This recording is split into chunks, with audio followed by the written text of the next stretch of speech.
everybody! We're here with this week's episode of Dungeons and Demigods! Dungeons and Demigods! Dungeons and Demigods! And we are all here in our holiday accoutrement. And we're here to play another game of Dungeons and Demigods. This is gonna be so exciting. So just to introduce everybody who's on the stream in Discord order, we're gonna go with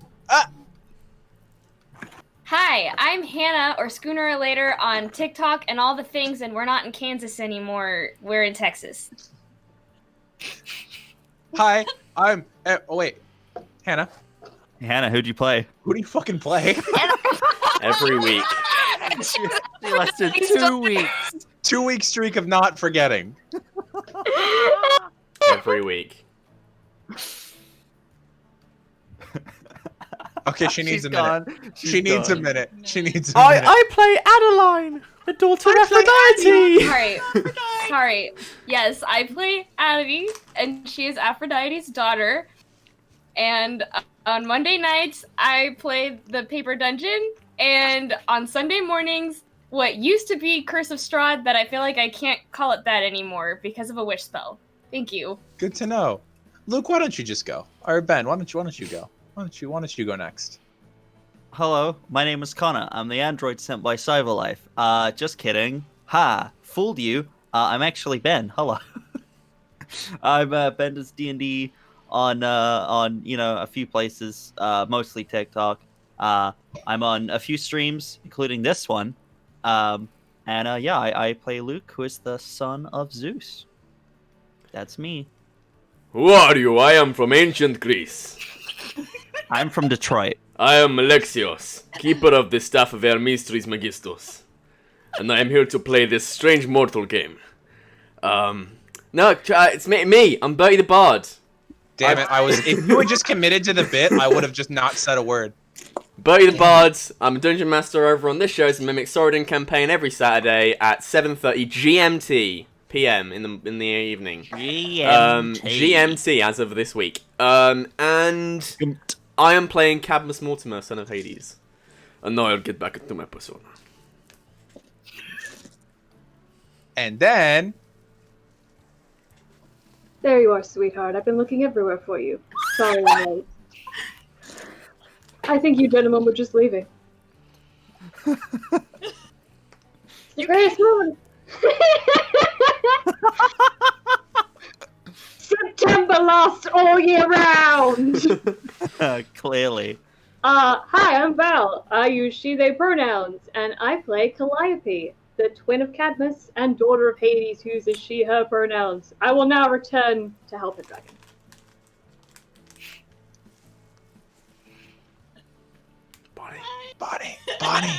Bonnie, it's fucking you. No, I know. Hi, I'm in love with Val.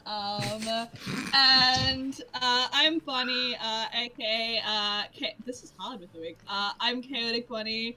On all my socials, I play my unclaimed child of Apollo, and on Monday night CST. I am on by community college as a bitchy sorority sorcerer in Witches of Woodside. And November 14th to the 15th is 24-hour live stream! Roll for charity. It's 24 hours of constant D&D. We have some one-shots. We have stuff to help you if you don't know how to play D&D, like world building and character creation. You guys hear Aaron's gonna eat some Vegemite? I heard that. Aaron's going to eat a whole jar of Vegemite. I am very happy. Yep. At the end of the stream, we'll be joining you again next week. We're done with this now. Nope. We also got some giveaways. Stream is over. So if you donate during the stream, you could there's a chance you could win some cool stuff.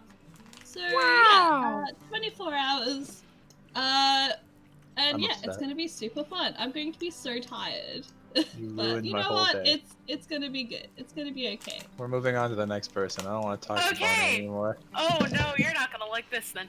Hi, I'm Abby, and I'm swallowing glass just to stay pure. If you put your name and my name together, you get Mayo Day. And I play V, Fucking the child God. of Dionysus. Yeah, that's it. Take it away, Kate. If our DM leaves, does that mean we make the story? Shadow is alive and will always be. Crazy story. The Iamide all died in a fire. It was That's real so strange. wild. Crazy. It wasn't strange. It wasn't strange. there's Luke. one It person was left. Cadmus. There's one person left. Let's move on to that person. Welcome back, seaweed brain. Because you left and then okay, and you're That's good. And you're right. No, I got it. That was good. See what you did there. That was Good. funny. It's good. That was good. I'm just gonna die and now. So anyway, my name is Kate. You can find me on Instagram, Twitter, TikTok, and now Twitch.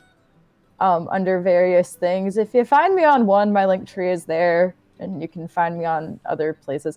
I am also on Longshot RPG every Tuesday night at 8 p.m. Eastern Standard Time, playing in a homebrewed game by our amazing Dungeon Master Jeff. I play a Drunken Master there, but here I play Antigone Stewart, a daughter of Nemesis, who was thrown into this group of ragtag little. You can just say awful Half-bloods. people. You can just say terrible We're people. just the best. Yeah. You can It's the also worst. you can Yeah. also just Oh, leave my. if you don't want to be here. No one's forcing you to stay.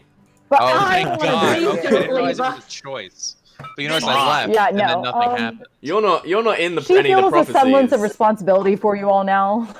She feels a semblance of responsibility. And then Wow. hi, Will Sounds like a die. her problem. it's me, None of you know anything. your boy, Aaron. Hi, I'm the Dungeon Master. I am Hi, Aaron. I'm a Hi, I'm a Aaron. recovering alcoholic. Screw you!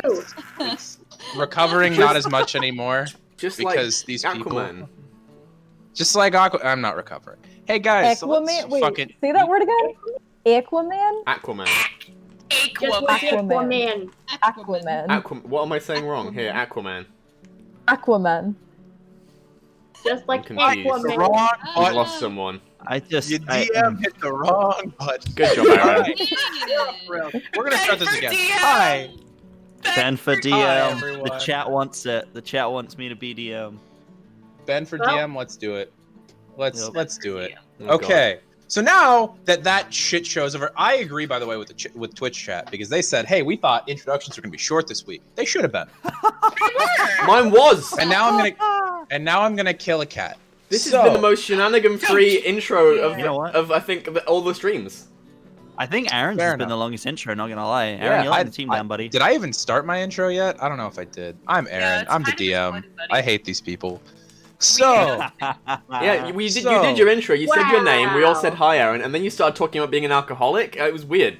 Yeah. This isn't an AA meeting. oh, Aaron, shit. Aaron, this is the Alright. this is the Dungeons and Demigods stream. This isn't the. Oh shit, we're Yeah. live. Yeah, this isn't the. this Fuck, isn't I the- just wear yeah, this like around my house. Yeah, and that's We'll have that Yeah, meeting but- later, but now Oh, okay. stream. By the We way, have can different everyone in battles chat for just get some appreciation for how good Aaron looks with long hair because he doesn't believe me? I Right? don't look good with long hair. Yeah. Fight Look at that. Anyway. Yeah. Anyway, getting into tonight's episode of Dungeons and Demigods because we're so professional. What happened last week? Well, Aaron, let me tell you what happened last week. Last week we had a bunch of teenage demigods get teleported halfway across Texas via some half-assed weird plan. They ended up making it to their destination because fate happened to be on their side. ... We'll address that later.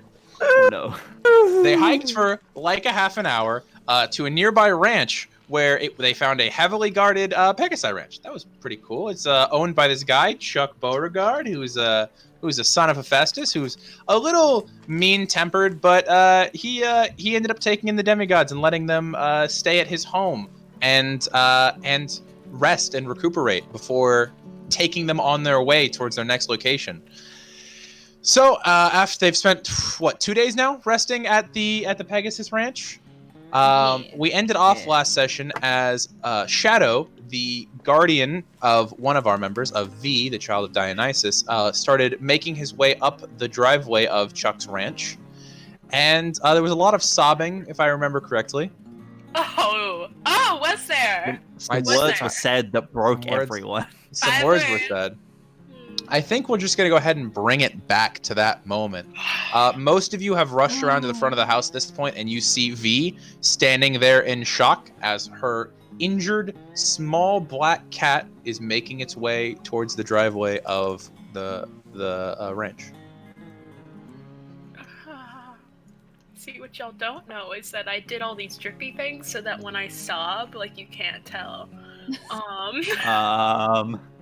Anyway, I'm gonna kick this off with V is going to try her best to run to her cat while avoiding the freaking mines. Thank you for throwing that sentence in there. Thank yes, you. Cadmus. You have your hand up? Cad's also running towards the cat. Okay, so you're gonna be a little bit behind V, but you immediately, the two of them just full on begin to sprint, being very careful to make their way around the minefield. Yes. And as you get closer to the cat, you see it is pathetic, the state that this cat is in. It says as it's like stepping forward, limping one of its legs, its eye just completely like pussed and swollen over. I'm gonna cast life transference. Okay. Just get up the what that does real quick. Go for it. I believe it's 3d8 if I remember correctly. I think so, but let me just. 48. 48. Okay. I take a but. Die again. I take it. No, I've got loads of health. So much health. He's not scared of death. He literally died and he's still that's here. 8, plus 6 is 14, plus 8 is 22 points, and that's doubled to 44 points of healing. Okay. So, V, as you are sprinting up, you see Cad run up, and right as he is within range of the cat, catching up with you, he does have much longer legs than you, unfortunately. You are a very short individual. And as you both get there, you see his hand stretches out, and these black tendrils of energy make their way up his wrist, and you see the skin around them become pale and deadened. Color just drains out of Cad's face. As the energy moves forward and pushes into your cat, where you can see that his leg immediately straightens out, and his ear that had a large gash across it kind of seals itself back up, leaving still a gap in the flesh where there is nothing. And his eye looks like it's begun to heal, but there's some amount of infection still in his eye. Question, which eye is it? It is the left one. Is that green or blue? I don't know. It was the same as Which V's. one is it, Aaron?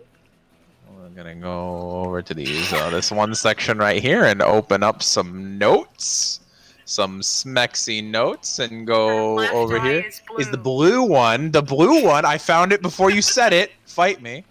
Yes, Maya, you had a hand up. Maya's gonna run out after them after. Yeah, as soon as I see a cat do that, Avoiding the landmine. I'm going to pick up. I'm gonna assume you're all avoiding the landmines Yeah. at this point in time. Yeah. I'm Now I'm gonna going intentionally step on one. No. No, I'm not, Aaron. I'm not doing that. I'm going to pick up Shadow and basically blood-curdling scream for Maya as soon as I have Okay. Shadow in my arms. Maya is already most of the way to you. Maya, you feel that little bit of kick come to your step as you hear that, and you're putting even more effort into the run. You make it there. What are you doing? You got it. Cat did something, and well, Shadow's fine, and I'm just gonna hold him close to me. But the cat doesn't look too good. Can you do that thing? I'm good. No, I'm fine. I'm fine. Don't. I'm good. She's going to touch Cad and put. I have 36 some hit points. healing I'm fine. Well, V's worried about you. she's still gonna do it. Okay. Okay, 9 points. Thank you. Oh, that's 2d6, so Cad starts glowing. Oh. Yeah, you do. Yeah. You do start as Maya makes her way up to you. She takes her hands, rubbing her palms together, and places them against your arm, just where she can reach, right above your elbow. And the golden light that you've seen heal spreads across your body as there's now this like golden hue coming off of Cad that lasts about 6 to 10 seconds, roughly. I don't like it. This is when Cad becomes a pastel goth.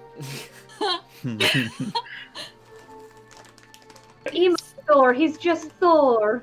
He's not immortal, he's just... Yep. Is your cat okay?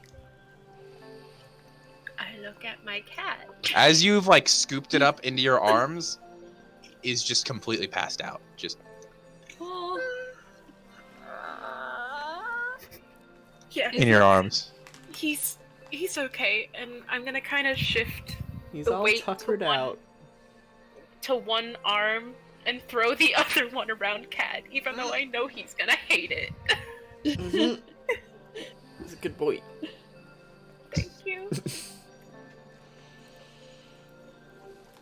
She's just got one arm and there's a cat to your chest. Just a little pat on V's back. And then she'll let go. Go back to holding her baby. I love cats so much. Okay. V's never letting go of this cat. He's gonna have to learn to fight one-handed. Never. Looking at your cat, by the way, V, the eye is like kind of like puffy and swollen still, and as you look closer at his fur, you realize that he still has scratches up and down his face and chest. He is not completely healed. Damn, he's got a lot of hit points. Damn, he's got all the hit points. He's got more than he's got more than some party members have. He's got more than most party members, if not all. Alright, well, I'm assuming that I did not bring any of my stuff because I was going to. No, the my bags cat, are still so- all at the barn and everything. Yeah, I'm going to start carefully avoiding the landmines. I head said back. I assume you're avoiding the I landmine. feel the need to still You say it. only ran into them the first time because you didn't check. Okay, well, Okay. sue me for being careful. Okay. You make your way back to the main part of the property where Chuck is standing there with the rest of you who didn't immediately run out to the road. What are you guys doing? Hold a cat. Okay, the rest of you, what are you doing? I'm sorry. I'm just gonna see V. After like hearing a call from Maya, he's gonna like be looking around a little startled as to what's going on. You can see V just walking up with a cat and just be like, "How did it get here? How is it still alive?" It can travel really far. Right. Like really far. It's real. It was keeping pace with the train when we were on our way down to Austin.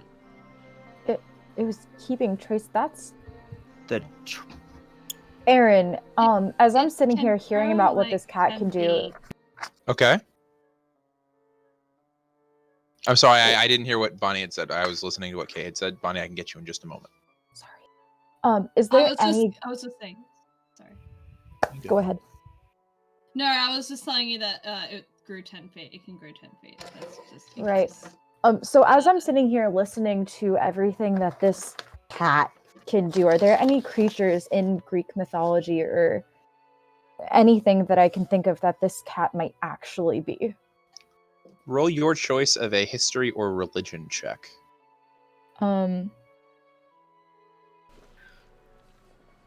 Okay.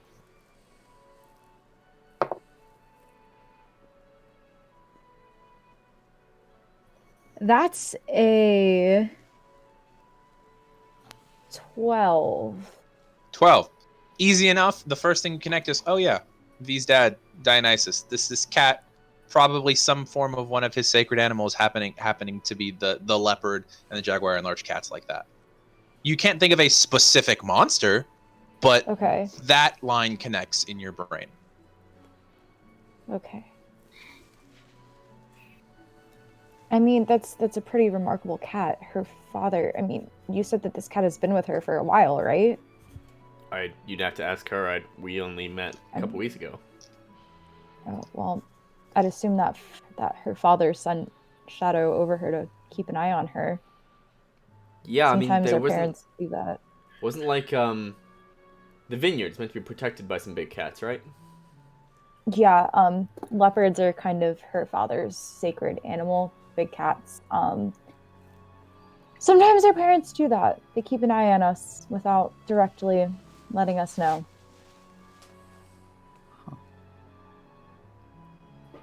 So, her dad's out there for her. I mean, we know exactly where her dad is. It's the Camp Half-Blood. I mean, yeah, but the gods can exist in more than one place at once. They can exist in many places. They're not tied to one place like we are. That's confusing. I'm processing. Did no one tell you that? No one told us shit. We've been at camp for a week. And then...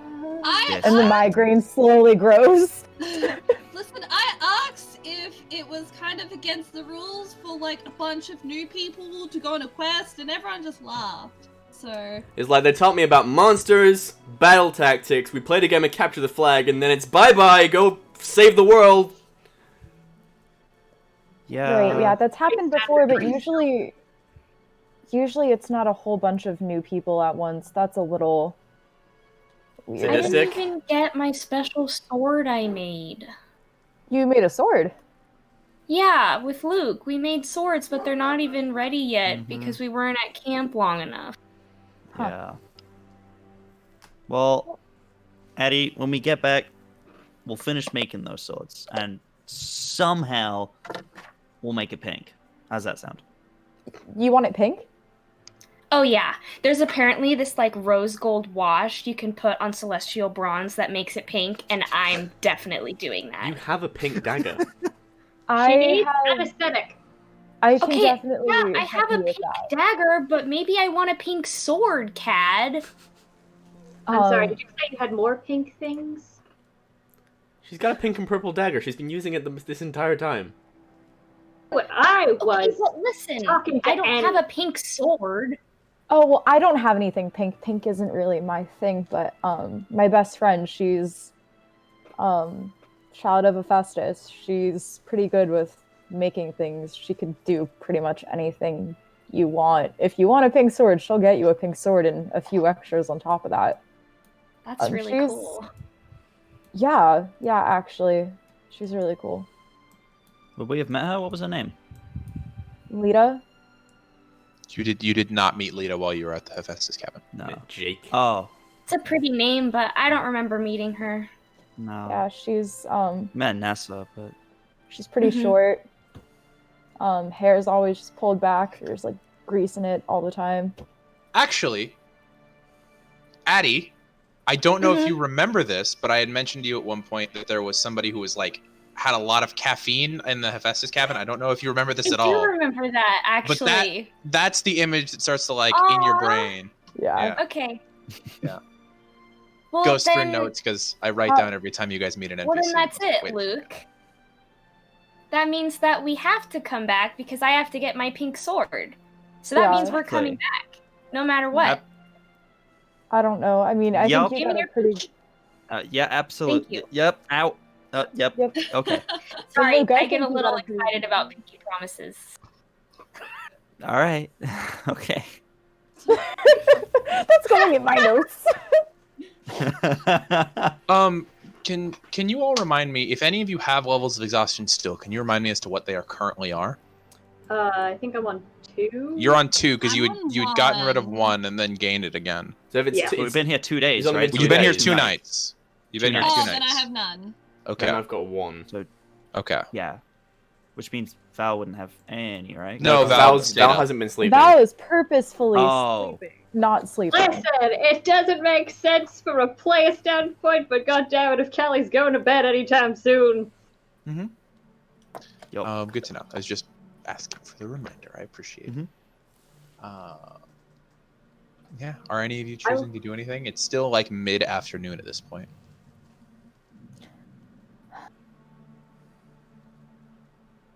I mean, I'm probably gonna, yeah. Callie, you have something. Oh, just as Addie's doing the pinky promise with Luke, Callie's gonna nudge Caddy and just put her own pinky up.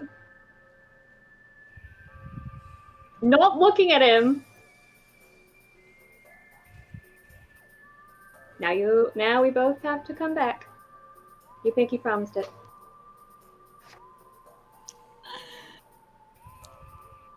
Okay, so V. What? You said that Chuck was out on the area with us? Oh yeah, Chuck's just kind of hanging around. He hasn't asked any questions about what's going on here. Okay, I'm gonna go up to him. So if anyone has something that they'd want to do with the group first, go ahead. Okay. Do that. Maya, does yours have anything to do with like any other characters? It was actually going to do with V and the cat. Okay, yeah, you guys can Okay, yeah. take care of that real quick. Yeah, go for it.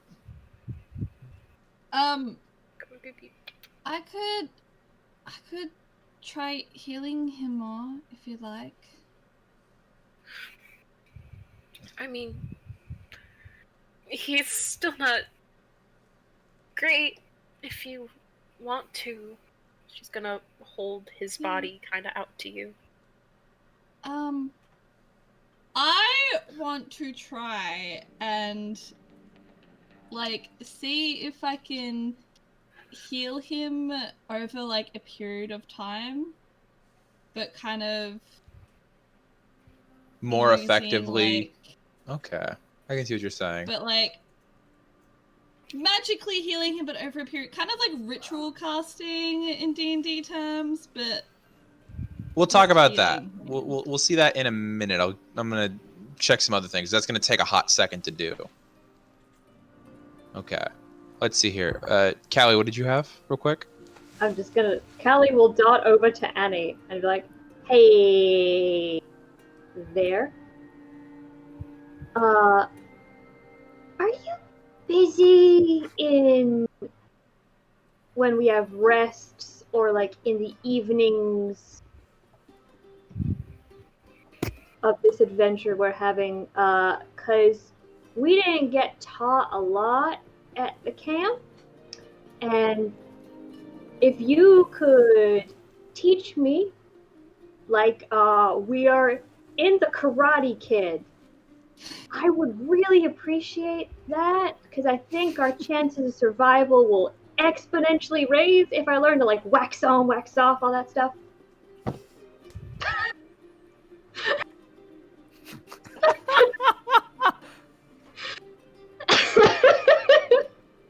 This is Annie face palming. they're like the same age too. Love it. If I don't get fan art of Annie as Mr. Miyagi, I'm gonna fight someone. I mean, that's kind of why I'm gonna stick around, you know? You guys, you're all very capable, but you don't really know a lot in terms of everything. What do you want to learn? I want to learn any knowledge, battle tactics, everything. You're gonna be my Yoda, and I'm gonna be your Luke. This is gonna be so much fun. Thought I was Luke. You don't have a Hey, lightsaber. that's just Luke in the background. Hey, I thought I was Luke. Luke's go back to doing what he was doing. If you're Luke, how am I supposed to be? You're Obi-Wan. C-3PO. No, I'm No, am I Obi-Wan? You're Obi-Wan, yeah. No. Okay, I mean, I can teach it here. Take out your sword. And Annie's gonna kind of unsheath hers. Show me what you got. I show how I got. 2 Okay. seconds. Then Show me what you I'm gonna go got. ahead and start what we're gonna be finishing the afternoon with what each person's doing. So V, Maya has come up and offered to attempt to heal your cat over a longer period of time. Would you like to assist her with that? Yeah, I was planning on getting my jar. Okay. crush The two of them. you working together might be able to do something here. Oh. Okay, so may you pick one of the two of you, add advantage to make a medicine check, please.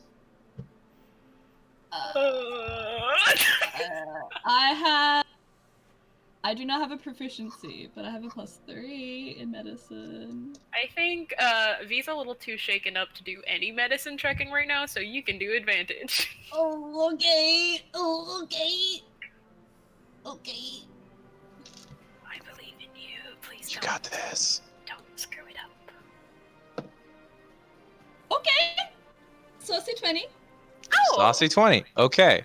So I'll say you guys can set up either in the barn loft or in Chuck's front room, whichever you choose. He'll allow you to use his front room if you'd like. And the two of you together, it's not a ritualistic healing in the sense of like a ritual, but it's more of the two of you combining your knowledge of healing magics and slowly going over each injury, treating it with slivers of healing grape, with using as much magic as you possibly can in terms of pushing out your sunlight healing. And over the course of the afternoon, this will be your guys' whole afternoon to do, you guys can get Shadow back up to full health and cure his eye infection. And he's still going to be unconscious for a little bit, but that's what you guys can do. That's okay. I'm gonna hold him. No. Annie and Callie, the two of you, can both of you make me an athletics check and an acrobatics check, please? Sure, I can do Yeah. that. Athletics and acrobatics. Okay, so this one's athletics. This one's acrobatics. Cool. Athletics. So athletics is 18. Okay. Callie, what's your athletics? Okay, so here's what happened. I rolled a 20 and a 16. A 20 on my athletics, which is 21, and I have a 4 in dex, which means they're both, it's a saucy 20 and a natural 20. And I don't know if I'll ever get this again, so I'm just going to leave those So a dice saucy there. 20 and a 24? No, it's 21 and a saucy 20. Okay, I 21 got a and a nat saucy 20 on my athletics plus 1. Okay, that's what it was. Okay. Cool. Good to know. Annie, And what'd then you roll an again? 11 on my acrobatics. So, the first thing that you start testing out is Callie's footwork, because you're no slouch with a sword. The sword is the main thing that you've trained in thus far, besides possibly your whip. Her footwork is superb in the week of training she's had. And you put in the time of testing her strengths, coming at her with everything you have, and she really impresses you with her ability to move around a battlefield. So that's what you guys spend your afternoon, just kind of sparring. You'd never picked up a sword before going to camp, or? I use a skateboard mostly to fight, or my fists.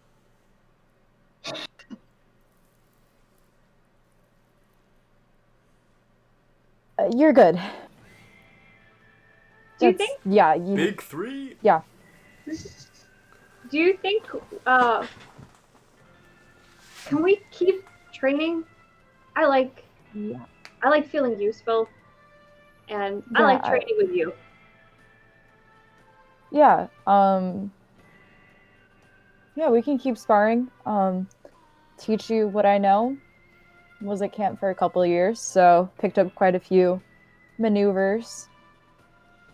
Yeah. You just say, like, if Annie turns around, Calliope's gonna do this. All right. And Annie's just like, this new girl just destroyed me. Hey, cut yourself some slack. You were in a dungeon for a long time. You were in a dungeon for a month. This is true. Yeah. Next person. Nope. I saw a hand from Luke. Luke, what are you spending your afternoon doing? Luke was kind of hoping to join in on that if they don't mind. Yeah. So after the initial testing phase of just like seeing what's up, Luke can pop in if you'd like. Yeah, Luke will just kind of just pop over as well and be like, if it's not too much trouble, I'd also be interested in learning a few things. I feel like we didn't get too much at camp. I mean, if you guys don't mind, if you want to do this one-on-one thing, that's totally cool. But like, Luke. if you don't mind, Luke. Yeah. Yoda needs both a Luke and a Leia. You will be my Leia. Go with it. Just go with it. You know what? We're gonna let that reference go. Sure. While we're at it, would either of the other two who have not chosen what they're doing with the afternoon like to join in on the sparring session for the afternoon? Nah. Okay. I'm gonna do something else. Okay. Sounds good. In that moment of making Star Wars references, Luke's gonna just have this moment and be like, wait, is there like some like ancient Greek version of the Force that we can learn? That would be cool. Technically, yeah. Wow. I mean, you're basically Palpatine already, Luke. I mean, you like... do realize magic. He's gonna... You know the mist exists, yeah, magic. right? Like, there's actual magic. So, gonna, Annie's just gonna look at him and go, I mean, some people can manipulate the mist. He was completely joking, but when you mentioned that, he's like, can you teach me to do that? I mean, I don't know how. Okay. Ask Chuck. That's not really my thing or my mom's thing. Maybe find a Hecate kid? Okay. Or a really old demigod. Yeah. I heard the voice of Cat in the back of my mind. He's died again and he's haunting you. Yeah. All right. I got kicked in the head by a Pegasi. You did say his second character might be Hecate. You three spend the afternoon sparring, trying to pick up some skills from what Annie is able to teach you after her month and a half in confinement. Go ahead and just roll me an athletics and acrobatics check, just so I can see how you're doing in the thing, Luke. Oh, okay. Athletics and then acrobatics, real quick. Athletics and then acrobatics. Okay. Yes. Athletics. Okay, I have a +2 to that. Ooh, that's 15 + 2, 17 maths. Okay. 17, and then your acrobatics? Acrobatics is only +1. Woo! It's 18 + 1, 19. Annie, you were not expecting to get schooled by 2 newbies in one day, but... Big 3. Big 3. What a try. All right. Good to know that the three of you spend the afternoon sparring, learning, fighting. The clangs of metal and grunts of and of harsh movements can be heard all afternoon coming from the front yard. Addie, what are you doing with your afternoon? Okay, so the odds of this are very low. I understand that. Okay. But does Chuck have like a shower? What are you talking about? Of course I have a shower. Do you mind if I use it, please? Do you have a bathtub, actually? Do I look like I sit in a bathtub all day? I don't know. You can take a trough out and go sit in a trough in a field. That is a very nice offer. I will take the shower, please. I didn't think it was nice. I thought it was sarcastic, but whatever. Oh, haha. I assumed we've all been showering. I assumed you've all been bathing. Yeah. And Oh, really? Yeah. Because I really was like not imagining that. Well, I want another one because I feel this man has an anti-air cannon. He doesn't have a He shower. has a shower. He does. Okay. Cad, what are you doing with your afternoon? Oh, Addie, you're saying no. Addie, tell me. I was gonna say I take a very hot shower, and it's not a I want to be clean shower as much as I want the steam to like come into my pores and help my skin. Okay, you know what? Con save. Yeah, natural 20. You have the most restful fucking shower you've ever had. The best part about using the shower that belongs to a child of Hephaestus, you never run out of hot water. Ugh, that is what I like to hear. It's good. Amazing. It's just like a shower stall, like the standing ones, but it's good. It's real nice. When I get out, I braid my hair really nicely so that tomorrow, when it's dry, I can take it out and it's wavy. Yeah, you get those nice, just deep waves. That's gonna be good. All right, Cad, what are you doing, Mr. Dead Boy? Cad's going to the stables. Oh, okay, you can do that, yeah. And he's just like he's got to face his fears. He's been like they've been looking after the Pegasi the past few days, like as part of the requirement, but he's kind of been hiding behind everyone else, just putting someone between him and the Pegasi at all times. But now, like, they're getting to the end of their stay here, and the reality of having to ride a Pegasus is I'll remind you, timeline wise, is tomorrow morning. Yeah, that's why it's like, okay, it's time, and he's so he's going to the stables, and he's just gonna try and like brush some Pegasi and just try and be more comfortable around them. Who wants to roll a d8 for me real quick? Oh god. Okay, I saw the V, your hand go up first, so V, you can roll a d8. Oh, yay. Cad dies, he gets kicked in the head by a Pegasus. Cad gets knocked unconscious by a Pegasi. All of the Pegasi at once. Okay, let's see. Roll low. 1. Okay, good to know. Okay. All right. So, Cad, you pop into the stables, and most of them, because it's the afternoon, are still out in the open fields grazing. Mm-hmm. But there's a few who have trotted up and are just kind of standing around their stalls because it's shady there. What are you doing? He just gets one of the big brushes that you wear on your hand, and he's just gonna walk up very tentatively and go, "Hey there, girl." You say girl? Oh no! Hey there, boy. That's what I was checking for. Yep. And you just gonna, how you doing? He's gonna like try and put a hand on the face and just start brushing it. Roll an animal handling check. Oh god. 17. 17. Okay, so you walk up to this Pegasus who has these long chestnut wings with these almost paint swath splashes of black across him. And you very carefully, as Chuck is showing you, approach from the front, putting your hand first on the front, getting permission to pet, and then start taking the brush through the mane and across the sides. While this Pegasus occasionally bucks under your touch, it's mostly just because it wants you to hit a particular place, and you manage to negate a lot of its very rude and moody personality that you've seen the last couple days. If you spend a little bit looking around, you find that the front of each of the stalls has like a name on the front of it for which horse or for which Pegasus is supposed to go where. This is Jesse. Jesse. And you spend a decent couple hours just like spending some time. I don't know if you're comfortable or not, but nothing bad happens in that time. You get a lot of excess dirt and just dust off of his fur or off his pelt. Talking out all of his frustrations and fears in the privacy of this Pegasus. Anything specific you want to let me know about? No, because there's people. Okay, this is just what happens. Everything that's going through Cad's head, he's just getting it out. He's not aware that Pegasus are a little more sentient than he probably knows.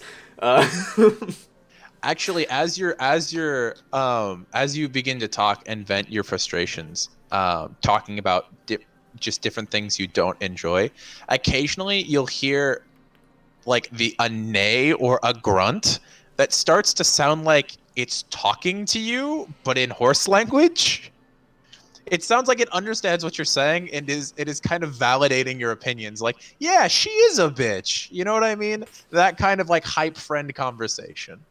Sure, yeah. I mean, Cad thinks it's all in his head and it's just like him projecting. But yeah, yeah. One day he's gonna learn and he's gonna be mortified. That horse now knows every note. Okay. And like I can't dream anymore, and I'm freaking out a little bit. Yeah. By the way, so what I had Abby roll for was which horse you were going, or which Pegasus you were going up to, and she rolled the meanest, rudest one. Oh, terrific! All right, so that is all of your guys' afternoon spent. Can I help you, Kate? Sorry. Can I just So, I just looked up. Oh, god damn it. This is the group chat I'm not in. Alright. I just looked up. Just learn that Nemesis' sacred animal. Okay, Aaron, are you ready? Okay, So yeah. I just looked up what Nemesis' sacred animal is, right? Are you ready Yeah. for this? What is it? It's a goose. No, I knew that one. Yeah. Honk! Honk! Yeah, I was aware. Okay. And they're having a giggle about it. Wait. It was also just the way that she typed it, because she was like, I just looked it up. It was an O with the a fucking umlauts. goose.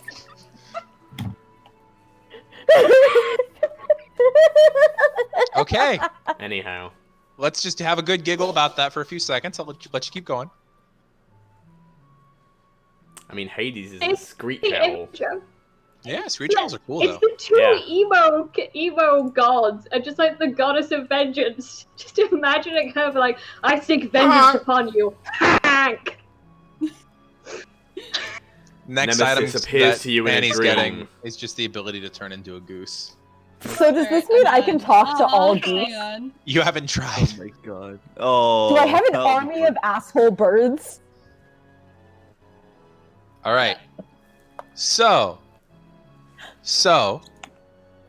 you all finish up your afternoon activities. Some of you more exhausted than others. Some of you have had a lot more stressful.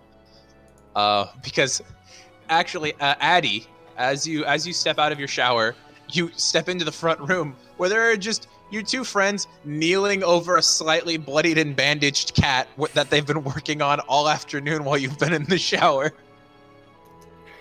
I, like, try not to bring attention to myself. It's just one of those, like... Can I try to perceive her? Oh, you can perceive her. She's not stealthing. She's just trying to not be, like, in your way.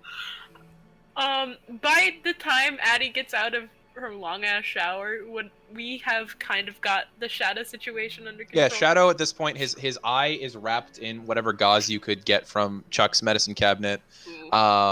You've treated most of his individual scratches, have been healed. You've put some disinfectant. You think he's good. Okay. He's still asleep. Then I'm going to use my eyes to perceive Addie and just kind of go. Do you want to pet him? Oh, really? Yeah, come here. Okay. I would like to, he's asleep, kind of, right? Still? Yeah. Or is he awake? Yeah, no, Yeah. He's asleep. Sorry. He's asleep.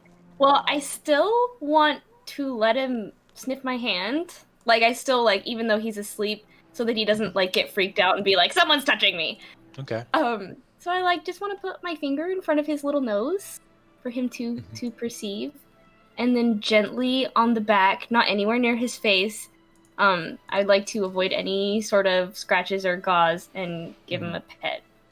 Yeah. So as I don't know you if he kind of likes to be pet on his lean face yet. your Cats knuckles are very like particular. near the front of his nose, you see that there is a slight change in like the rhythm of his breathing, but he doesn't really awaken. And Okay. his fur underneath your hand feels like it was once really, really, really, really soft. But even though they've been doing a fair amount of cleaning, it's still really matted and thick under your fingers. He's been sleeping in not the most comfortable of places. He But probably easily needs enough. a haircut, but none of us are trained in animal there's- grooming. Definitely patches of it where it's matted together and just like tufts. Yeah, like especially along like the forearm section of a cat. You know where I'm talking about, like right below like Yeah. their knee at their front. Yeah, that's super matted. Well, Looking closely, specklets of the matted section. That's definitely blood and doesn't look like cat blood. Hey. Well, I know that cats don't really like water, but maybe we can clean him up a bit with like a wet towel or something that's not like so he's submerged in the water, but maybe he could get shower time too. Yeah, look, it's Auntie Addie. She's gonna Oh, help help us clean you all up. We're gonna clean you up. That scene's a lot sadder when you consider it's to an unconscious cat. No, shut the fuck up, Aaron. I'm going to okay, so we've been here 2 days, right? We've probably had to this do is the this is the end of the dishes. this is the end of the second day. You've definitely had to do the dishes. There's no way Chuck is doing the dishes I for you might guys. know where towels of a smaller variety. You do, are. yes. I would like to get one and like get warm water because warm water is definitely more like easy to tolerate than if it's like cold, and just like get it wet and squeeze out excess water, and then go over and like gently like dab at the blood parts and just like you can just all kind around. of get in on the bloody Yeah, parts. I just kind of really just get in there, making sure to get it. Yeah. Yeah. But like what I'm trying to do is not is clean it without getting him soaked, because I know cats really just don't like water on them. He doesn't make any major reaction easily enough. You can start cleaning those sections. Just do it like a just do it like a tongue. Yeah. Very slowly. Get a toothbrush. You guys spend a bit of time doing that. Eventually, Chuck Better calls not you be all my for dinner, toothbrush. which is just very simple spaghetti in a sauce with garlic bread. Just very simple. I didn't have a So big y'all dinner. ready to head out tomorrow morning? So, I have a question actually. Yeah. So you've been writing Pegasi for like a long time, right? Since before I was your age, yep. I've only written one for about a total of like 10 minutes, maybe. Say you start to get tired. Could you fall asleep. You could do that? Could you do that? And then Yes. it would. Oh my god, that's everything. Okay, thank you. That was my question. I like naps. Okay. I'm expecting you're gonna fall asleep on the trip. It's gonna be 14 hours in the air. Oh, first the day. Are the Pegasi able to fly all the way through? Nope. yeah. Are they gonna Yeah. need a rest? That's a long travel. I told time. y'all a day and a half ago we're Stop it, resting in yeah. Arizona. Got Right. it. Sorry, Yes, that sorry. was Caitlin forgetting. That was That's Hannah fine. forgetting. That was too. a week ago for us. That's fine. Oh, yeah, we're stopping in Arizona for the night. Okay. Then next morning we're heading to LA, right? Yes. Right. To my penthouse, where I don't know what we're gonna find, but it's okay because we have a pool. If we wanna go swimming. Okay. You over there. Fuck, what's your name? Okay. Callie. You, that one. Yes. Why don't What you up? look like you rested none? I'm a light sleeper. It ain't my business, kid. I'm just making sure you're taking care of yourself. Oh, totally. I mean, I gotta take care of myself. I'm gonna take care of the rest of this group. Interesting. Make a dex save. He eats a bread roll at He you. about to fucking. God, math. What's 13 plus 4? Is it 17? 17? Yes. Okay. Yeah. Okay. He picks up a piece of garlic bread and tosses it at you. Did you do that with You a catch it disadvantage? pretty quickly. Oh, did I? She Oh, only no, has it- 2 levels of exhaustion. Oh, okay. She only has 2 levels of exhaustion at the moment. You catch it pretty easily. All right, you're not too tired to fly. Better get some sleep tonight. I'm getting sleep. All right. Now, rest y'all. You're all ready to take off? Can we spend a little bit of time with what Pegasi we're gonna be on tonight before tomorrow? I mean, you I can. mean, 14 hours is a long time to like be with one animal. I want to make sure it likes me and maybe It don't pray to- matter if they like you. They're professionals. They do this all the time. Okay, but I want it to like me. I mean, go for it. We're supposed to be taking... tomorrow we're taking Jesse, Rena, and Candle. Go find them. Okay, cool. Thank you. Are we traveling in pairs? Yeah, we'll go over Seaton tomorrow morning. Okay. Cool. All right. Anything else? Is it dark? God, whoever gets stuck with Chuck is like the kid who sits next to the teacher on the school bus on the way to a field trip. Yeah, Maya, it's getting later, but it's at the point where it's not quite dark yet. Like the sun is definitely at the horizon, but it's not dark.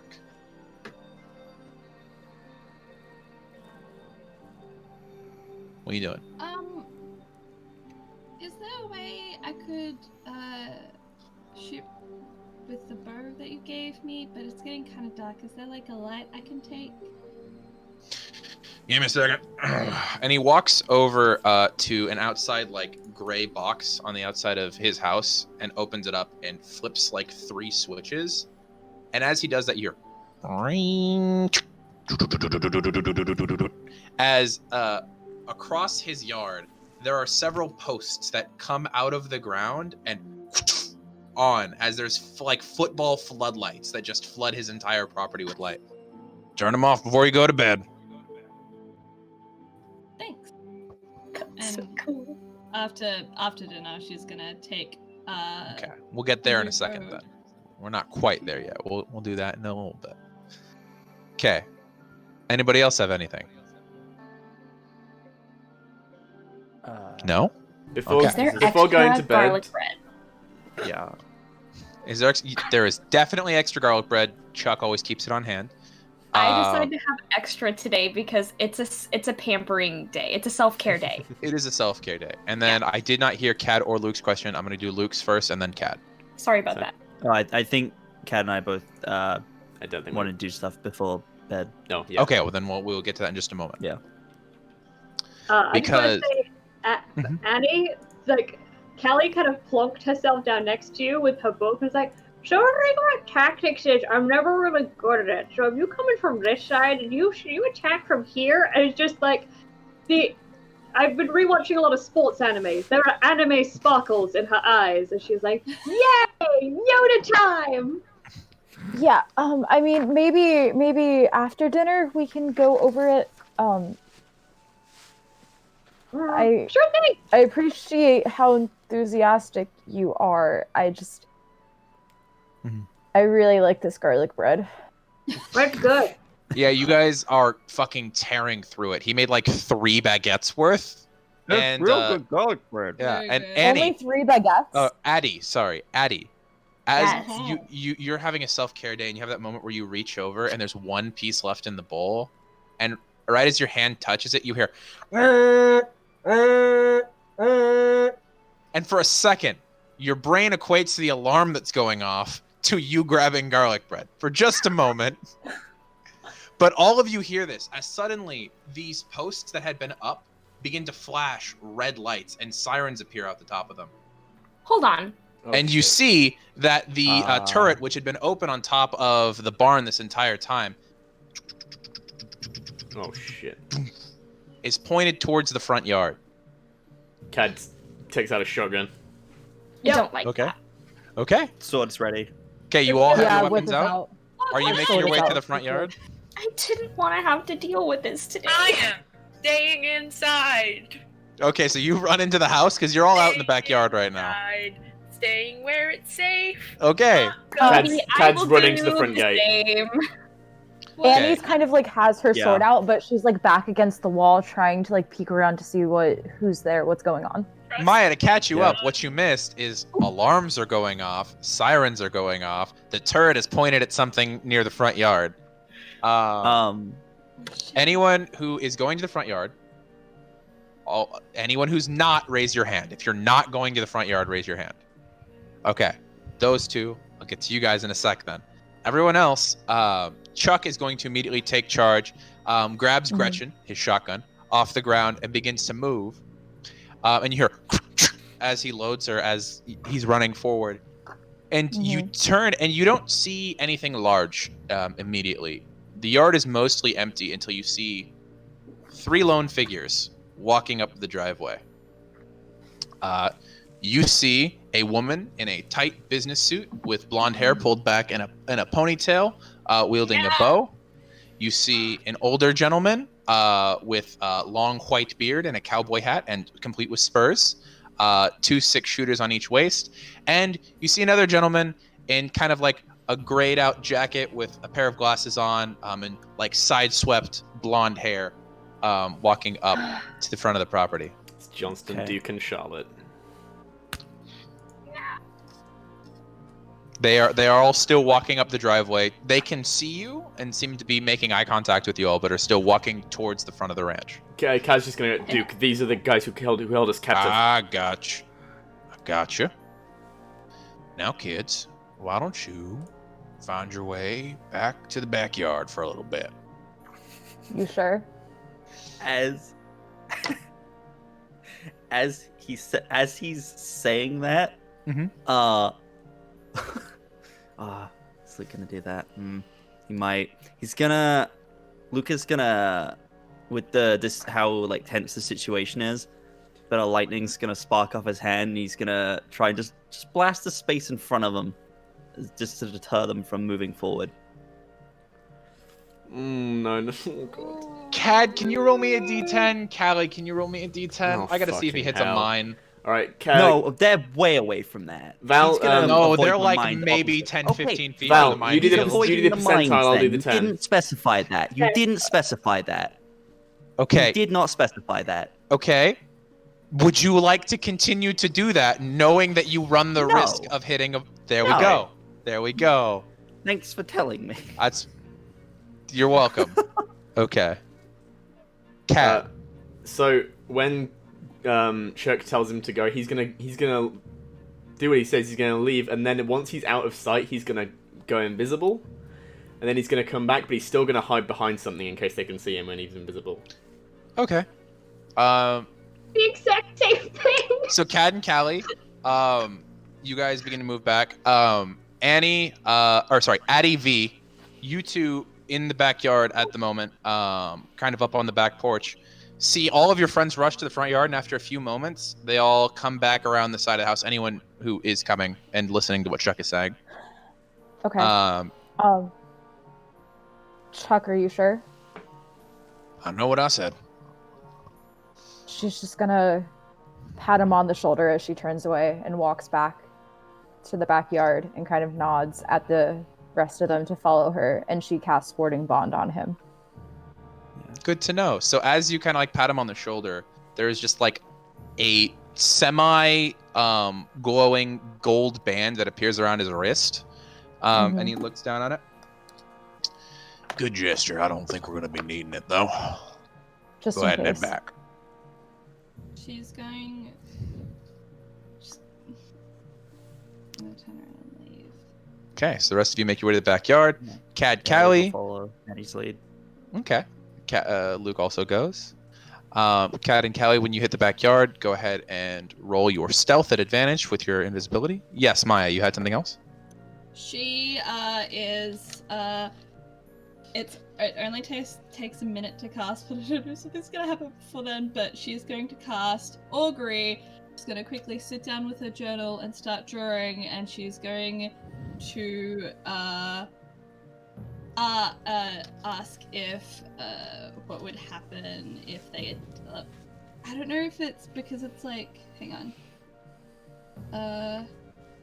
While you come up with that. Take it, but okay. Like, I just want to know what the results are if they plan to attack. I don't know if that is kind of in. If you guys plan to attack, like you as a group. If the I plan to attack. I believe the wording of the spell goes a course of action that you are going to undertake.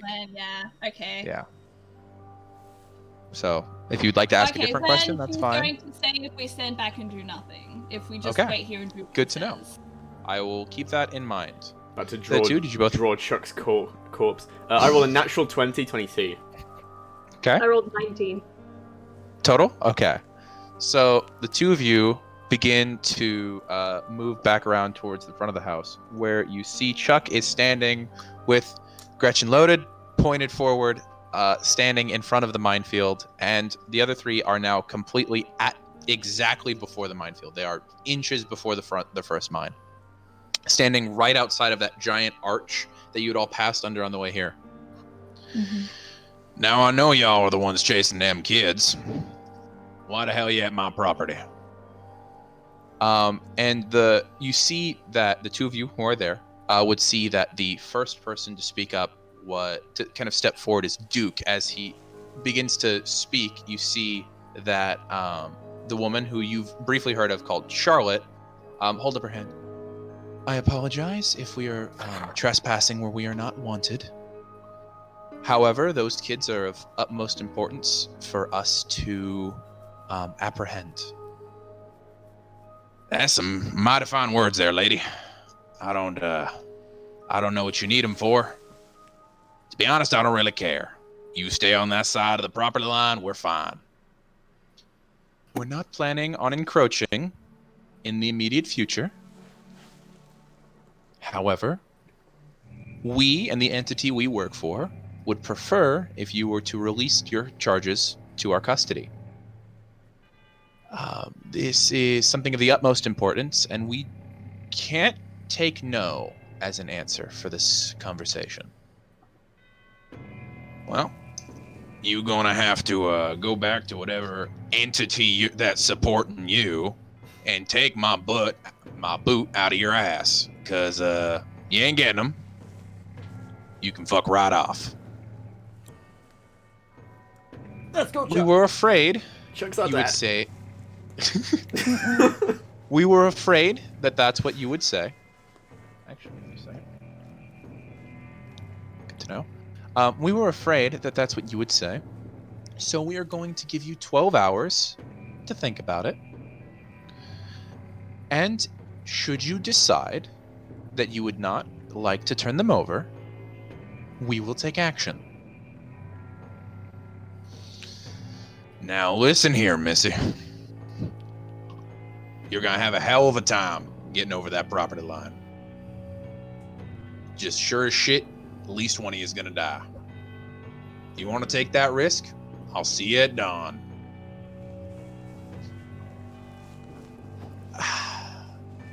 Listen, Charles, was it? We would prefer as few people as possible are harmed in this interaction. But if necessary, this place will burn. And that's between you and the gods, honey. And he turns and slides heel away and begins to walk back towards the house. Callie Cad. Hey. You look at the three. The whole time you're out there, Johnston's just looking at you. We would probably... I look back. You had really good stealth checks. He rolled a natural 19 plus his perception bonus for his. I look back. Yeah, I'm fixing my eyes on him. He shrugs at you guys, and they all three turn and begin to walk away. But as they walk away, you see another figure step out of the woods. A younger man, probably like 18, 19, who you had seen the first day that you had gone to the Imada law firm. He was working the front desk. His name was Slate, if you remember correctly. Thank you. Salute to you. And instead of wearing the very business casual dress shirt he'd had on the first time you met him, he now has on equipped a purple hoodie and a set of bronze weapons. And he pulls a small stool behind him and sits down in front of the archway. They say some quiet words that I don't believe that if you would like to attempt to hear them, you can. Yeah, try. Okay, roll perception checks at disadvantage due to the distance. Okay, that's a 14. 14? That's a 5. Okay, you can't make out most of what's said, but it seems to be they're giving him some sort of orders. Mm-hmm. And he sits there on a stool, weapon at one side, shield at the other, and just sits and waits. And the other three disappear down the road. The rest of you have been either in the backyard or in the house. I believe V went in the house, correct? Yes. So. And so did Addie. So V and Addie, since you two, if anyone else would like to join them in the meantime, in the house. I'm staying outside. It's gonna be about a minute once he gets back to the house. They had a very short exchange of words. Okay. So you'll be getting your answer in just a moment. Did you perform the spell in the backyard or in the house, Maya? In the backyard. Okay. Okay. And then I forget, Luke and Annie, where were you two? Staying in the backyard so that I could Yeah. like watch from afar, if anything. Okay. Well, a couple things happen once he reaches the front door. The first thing would be that that Annie, you would hear, and it's a noise that you can't quite place, but the two who are in the house, as soon as you see Chuck hit the front door, he opens the door and without looking just slams a button to the side of the door. You don't see the immediate effects of that. However, the two who are in the backyard and the twins who are outside in the front yard would see that those light poles that have come up just to provide light previously each disengage from the floor and they kind of split apart at the middle. And you see arms come off of each side and legs come off of the bottoms of each side. And they begin to patrol the grounds, these large metal golems. Yeah. What is the gargoyle moment? Light pole I mechas! fucking love This is Chuck so everything. much. Chuck is great. Chuck is the best. I mean, If you give a Chuck- child of Hephaestus 20 years and a pretty decent budget. If Some cool Chuck shit going dies, on. I'm actually gonna just cry. Riot. Good to Yeah. know. Yep. Maya, Not good You to know, get Aaron. Shut the fuck the up. answer to your question. Your question being, if we choose to do nothing here, what will the outcome be? The outcome, as you see, you've drawn yourself a cloudy sky where there are four flying shapes. Three of them having some amount of wings you can't see at the distance you've drawn them, and one of them has a plume of smoke coming off of it and is plummeting to the ground. So that is, I'm going to give you weal and woe. Again? Fuck. Good and bad things happen all the time. Oh no. Fuck. It was 3 flying figures. And one is There's 4 total, 3 that are flying, and 1 is falling.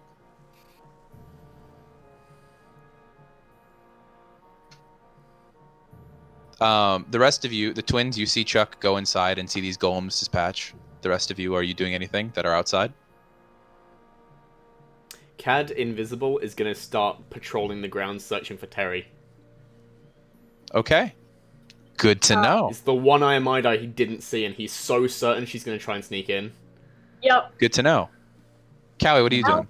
Callie's gonna get a chair and sit and sharpen her scythes. Good to know. She is still invisible while doing this, so if you're going for an intimidation tactic, you'd Oh, I prefer dropped Slate.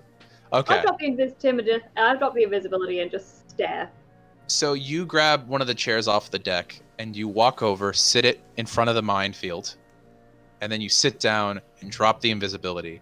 And it's you sharpening one of your small weapons, staring across a minefield at Slate, who is sitting there, just waiting, occasionally makes eye contact with you, and he lowers his weapon and gives you a wave.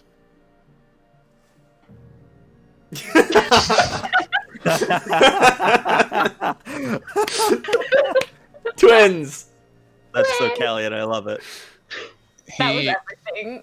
he just kind of shrugs as you do that and reaches into a pocket and pulls out a rectangular device, probably yay big, and then takes out a piece of wire, plugs it in, and then puts in his headphones as he starts listening to music.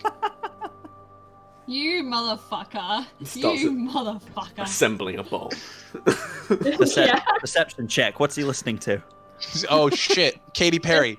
Music taste. Oh, absolutely, These are of course. Do you ever feel like a Like a plastic plastic bag? bag. The other two, not Cad and Callie, who are outside, Annie and Luke. What are you two doing? Now that you've seen these golems begin to patrol the ground. Oh, and Maya's also outside. Yes, sorry, Yes. Maya was separate from them in my head because of the spellcasting. I'll go inside. Okay. Luke, Maya, what are you doing? I don't know. Oh, okay.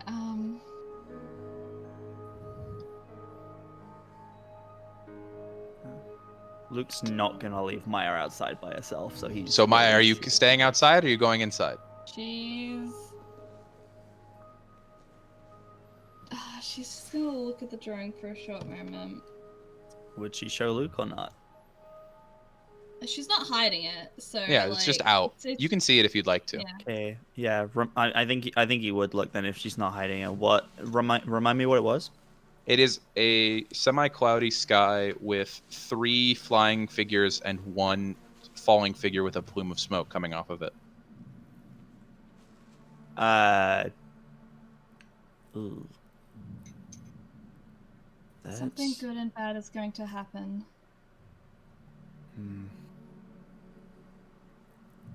I don't know if there's anything we can do. I mean, we've got how long? This is what will happen if we don't do anything.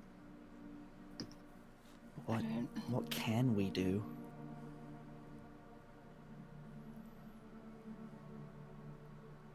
Don't know. She's going to stand up and go inside. Yeah, Luke will take one last look at these golems that are patrolling and just follow her inside.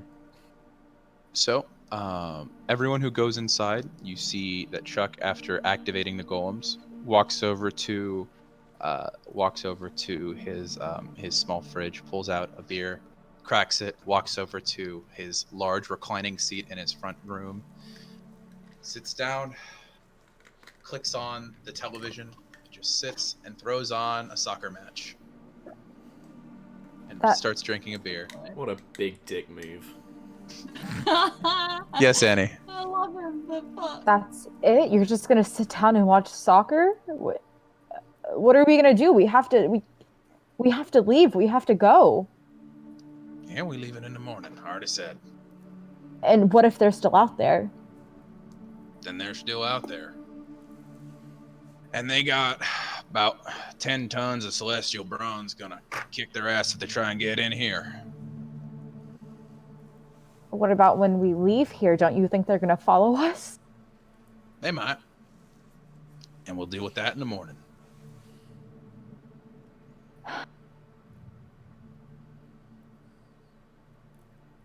What else am I gonna do? Done all the prep I already can. Journey's already packed for. Hell, even wash my underwear. Above and beyond. We'll be ready to get out of here before dawn. Y'all kids should probably get to sleep. Make sure that the girl with the at-home hairdo, she gets some sleep. If I look out of the window, can I see Callie sat? Callie's She's just still- sitting there. she's still giving him the middle staring finger. at Slate. So I believe she was sharpening her weapons after she flipped him off, correct? Yes. Yeah. Okay. Which, sharpening celestial bronze, not really necessary, but it's a cool tactic. It's not to like sharpen it. It's just like the only music like to think need is not there. I like to think that Callie's not actually familiar with sharpening weapons. She's just heard the term whetstone before, so she like picks up a rock and spits on it and just starts running it down the blade. Yep, 100%. That's what she's doing. I love that. Sounds good. Yeah, she's just out there. Yeah. So if I was you, I'd get to bed. We got an early morning tomorrow. I mean, I don't know if Callie will sleep, but at least we can try. Seems to be having lots of fun out there. Let her have her fun then. Little one, you were gonna say something? Maybe we could sleep in here tonight so we don't have to go outside. If it makes you more comfortable, sure. I only got the one bed though. Does anyone else want to just sleep on the floor in here with me? I mean, Yeah. I can. I'll sleep with. Okay. I still got my cat. Oh shit. You girl, I forget your name. Child of the asshole. That one. Me. Yeah, just Yeah. Hall closet, third shelf up. Go ahead and grab the bag that's in there.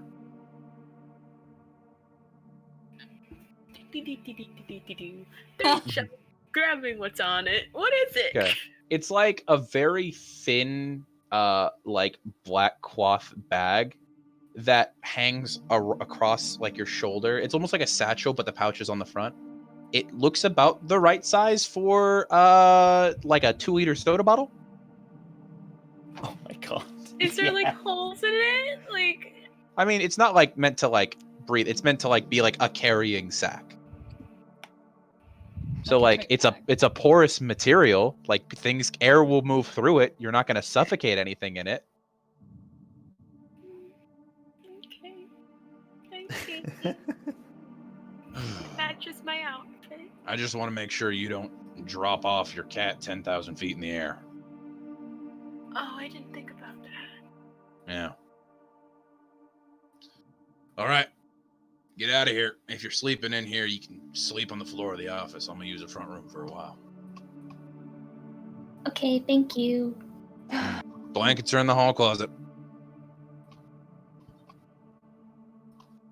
Yep, Maya? Just gonna go outside and sit beside Callie.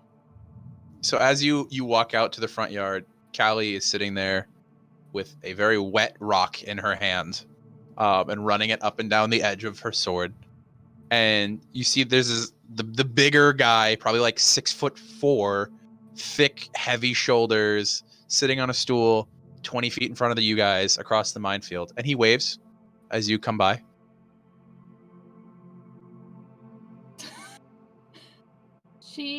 She'll ignore him. She'll just sit beside Cal for a moment. A bit of silence. Chuck says you need to sleep. I'm fine.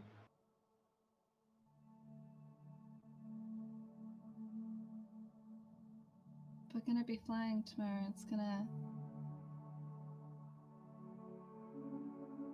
Something bad might happen, so you might need to rest. Oh, I'm good. I got plenty of sleep last night and a little too much sleep the night before, so I'm refreshed. Can I get a deception check from you on that one? Yeah, that's straight up lies. Yeah, you did not sleep at all. I got a natural 20. Fuck. I was like, damn it. By the way, level 1 of exhaustion and disadvantage on all ability checks. Yep. So that's actually disadvantage. Yes. I got a 3. My passive insight is 15. Immediately, that is just a straight lie you are being told to your face, Maya. She is exhausted.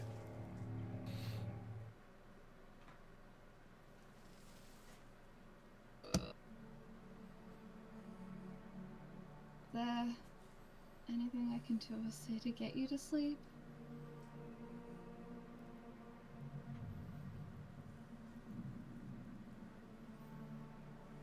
I'm fine.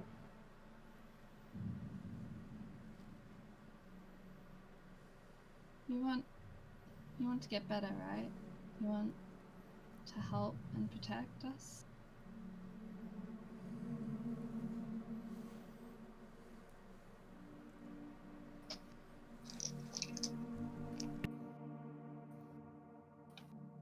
This is difficult to understand, maybe because you're a little younger. Ouch. 2 years. 2 years. Yeah.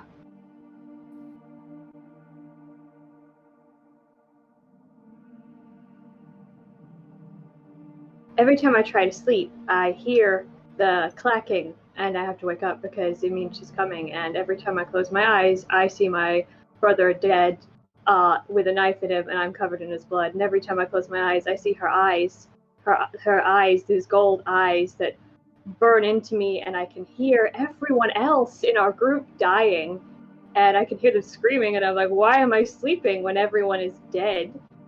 Because I had to get some rest because I wasn't paying attention. Don't make me go to sleep. I can't make it stop. I can't make it stop. If I don't sleep, it stops. I have to stay awake just a little bit longer.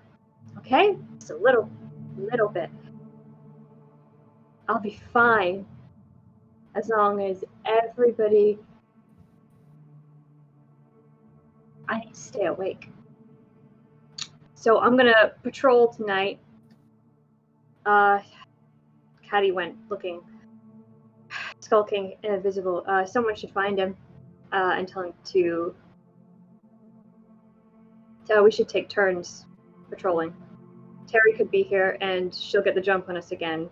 I can't hear her clicking of her shoes if she's on wet ground, so we need to be careful. Callie.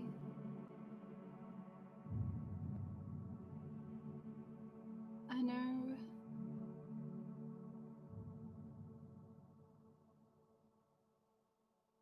I can somehow see the future.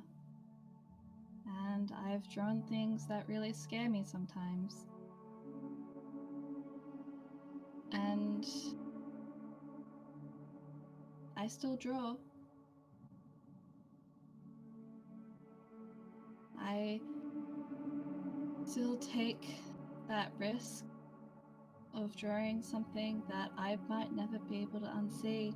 I might not understand because I never had siblings, but I met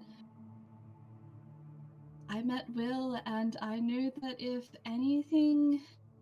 I saw anything like you did, I probably would be the same, but I know this probably won't help, and I know that this is probably falling on deaf ears, but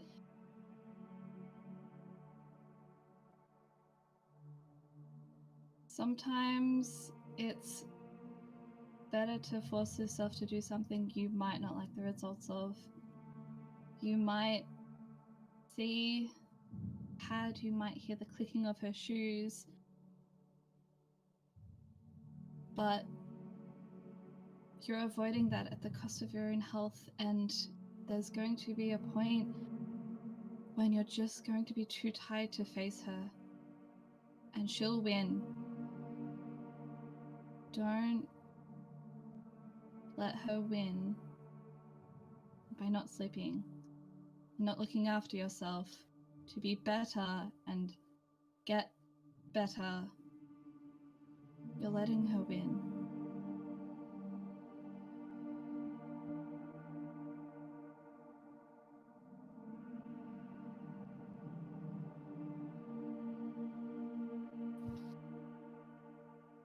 I'll think about it.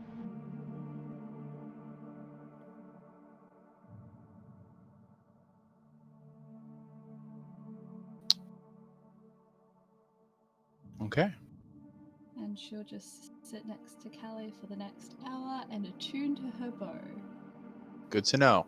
And I've already sent you the item card for that, so you have it. Yeah. Cad, you've been patrolling this whole time. Go ahead and reroll stealth for me and then roll a perception check. Okie doke. Oof. That's a 19. Plus 21. Okay, and then your perception check? That's less good. That's a 13. Okay, 13 for your perception check. Let's see, does this beat... Okay. So, you have to cover a lot of ground to patrol this property. It is many, many, many acres. But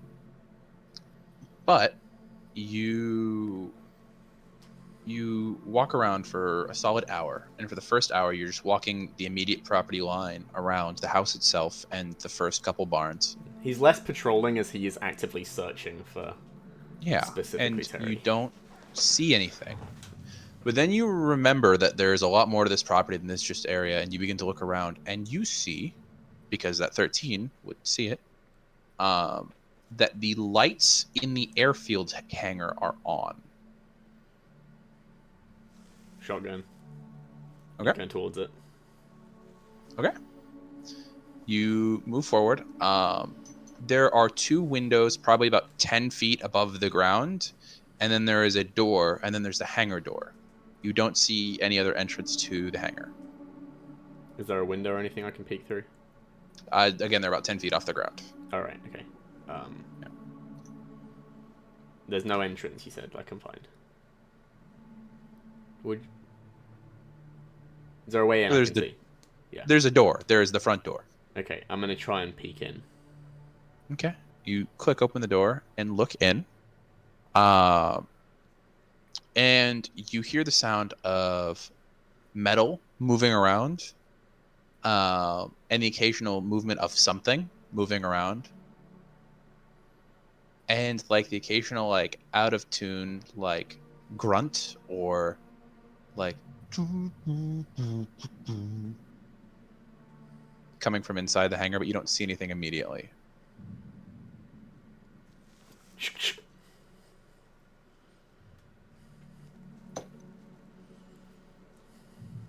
Hey, who's there?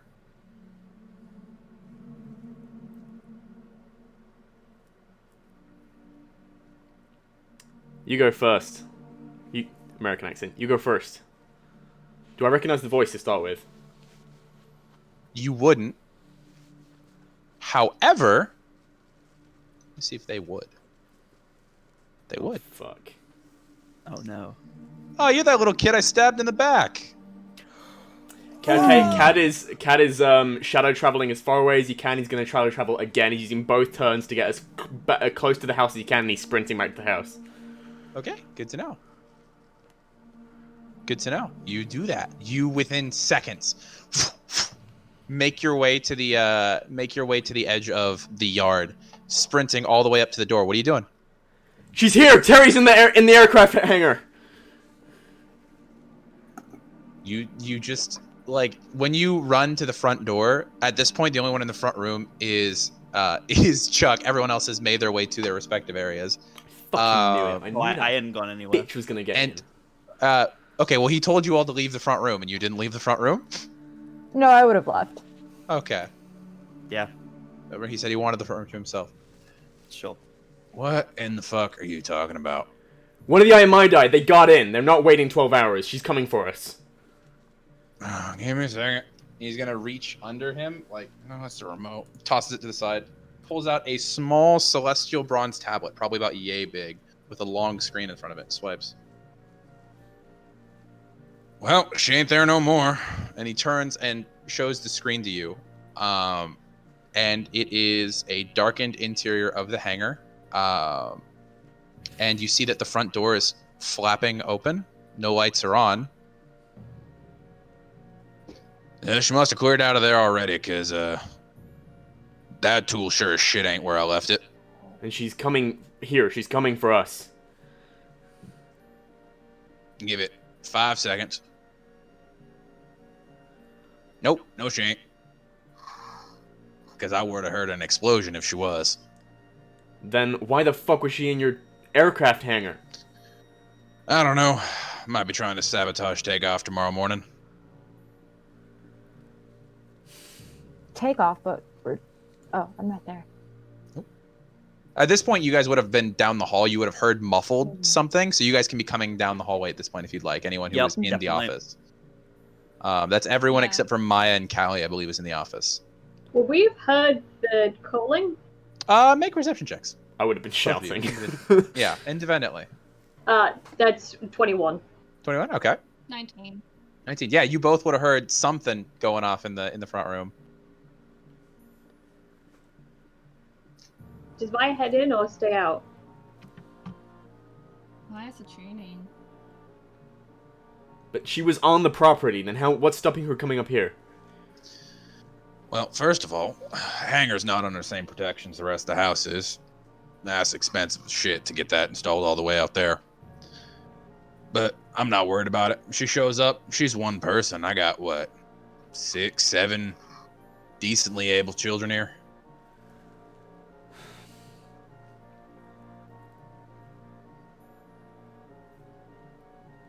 I'm And a confident. cat. Well, I don't know about that thing. It's barely functional. I would really send that back to the manufacturer. It is a complete waste of time. Look, last time we had a run-in with her, she stabbed me in the back with a dagger that I couldn't get out until it killed me. Son, thing you learn about people who stab you in the back is they're not so confident coming at you from the front. I'm less worried about her coming at us from the front as sneaking up when we're asleep. Sleep in here with your friends if you're worried about it. Whatever. Hey, good on you, kid, for catching it. You did a good job. Thanks. And get some fucking sleep. We're getting up at 5 a.m. Now the rest of y'all, he says pointedly at everyone who's in the hallway. Mm-hmm. Y'all need to get some sleep too.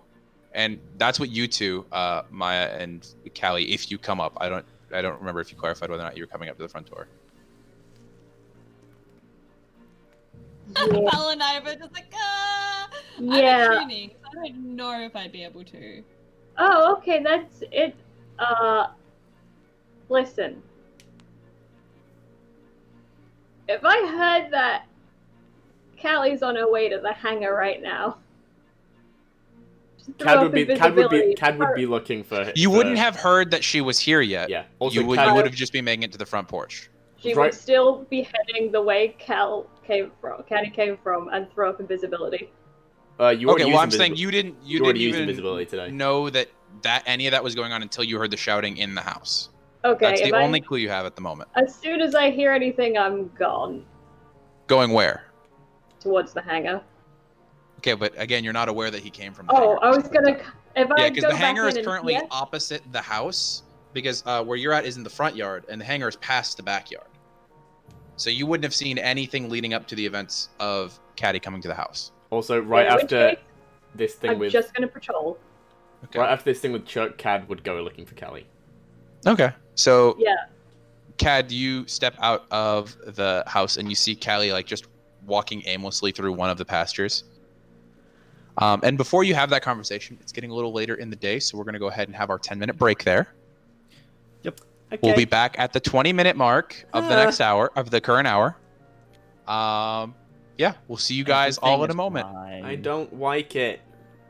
I don't like it. I'm so scared.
And we're back. Hello. Hi. I had to take the wig off. It was too warm.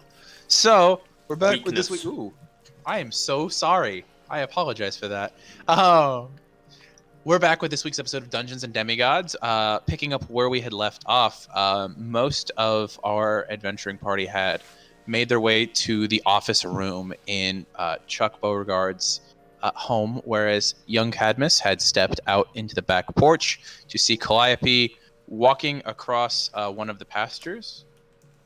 And we will start from there. Where are you going? I'm going to patrol. No. I've just been out. Listen, we all just need to bolt down and take shifts sleeping, and then we'll get it through to the morning.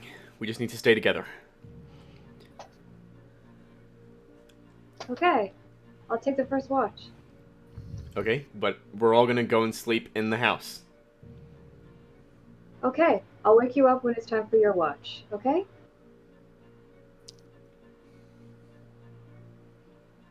Is that a lie? Yeah, it is. Can I have a deception check, please? With Yeah, disadvantage. you can. That's why I want. Cad was gonna stay up and pretend to sleep. Okay. We'll handle that when it comes to it. Cool. Throughout So I rolled Callie's 2 natural 20s in a row. So what did you actually roll? Fuck off! I don't know. Okay, my modifier is deception is a +3, so 23. I can't. If I roll a nat 20, I can't roll higher than that. You physically have no reason to believe that your sister is lying to you at this moment in any possible way. However, I would have, even before she rolled the thing, I was gonna stay up and make Mine's sure. gonna roll Yeah, that's fine. fine. You believe that she'll wake you up when it's your turn for the watch. That's what we're But debating. also, Cad's very paranoid right now, and He he's is. gonna stay up through Callie's Okay. watch. Okay, that's fine. Can my insight that, or is that too late? Well, you're not even there. Yeah. So They're outside. You guys are in the house. while I'm still on the porch. yeah, Cad's also he's gonna. Oh, Callie had walked away from you to go patrol. Remember? Okay, never mind. Yeah. Look true. Cad was gonna go and I thought collect this Maya was just like and bring right in everyone front of inside. the Okay. house, and I'm just like, Sounds like a plan. Yeah, All right. Cad's doing rounds and making sure everyone's aware that we need to be sleeping together in the same room in the house. Okay, Mhm. that's fine. Calliope, do you head to the room after Cad has that conversation with you? I appear to. Slowly. Well, you would be walking in the same direction as him. That's why I'm asking. Fine, I'll go. Fine. Okay. You win this round, Caddy. So, Cad, after you get Calliope in the house, you would head over to Maya, who's still sitting in the front area watching Slate, who at this point has actually popped down off his stool and is leaning against it, his ass on the floor. As you walk up,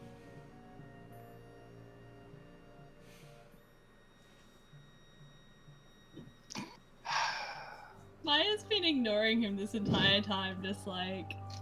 And Cad's just gonna, Maya, we all need to be going inside. We're all sleeping in the same room.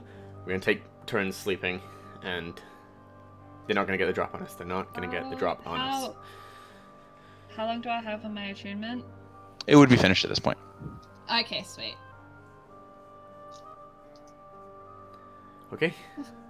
Of course they won't.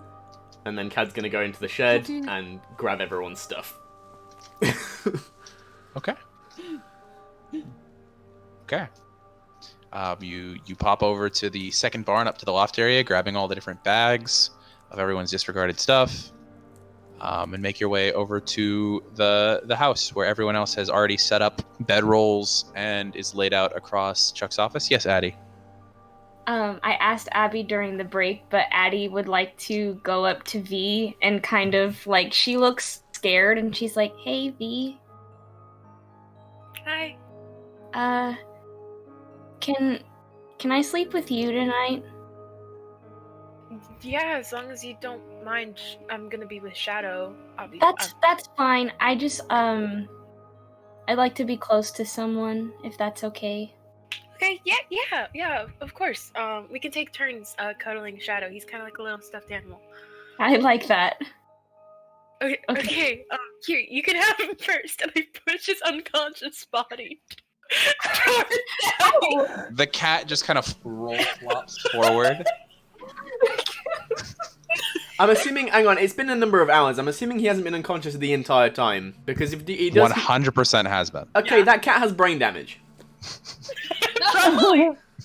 fine. 100%. You can't be unconscious that long without brain damage. I hold him like a baby, and I just sit down, and I just like, Addie's terrified right now. She doesn't like what's happening. She's just like touching his stomach or something, or like rocking him back and forth to kind of project that she is comforting the cat when really it's comforting her. Would I be able to tell that you're uncomfy? Probably. Okay. But, like, I'm just quietly, like, talking to him, and it's like, and everything's gonna be okay, and we're just gonna sleep in the house, because everyone's outside that wants to kill us, but we're just gonna be in here, and it's gonna be safe, okay? Like, I'm talking to the cat. And nothing can go wrong. Oh, no! To the Kennedys! Okay. Nothing bad ever happened to the demigods. So yeah, as you all are settling down there, at one point, Cad walks in the door with like 3 bags on each arm, walking into the room carrying all your guys' shite. Taking that one trip to the grocery. Swole boy. Hey, so like, we're all good sleeping in the same room, same place. Yes, please. Yeah. Okay. Absolutely. So, watches, who's up first? I'm up first. You and Just me. Callie.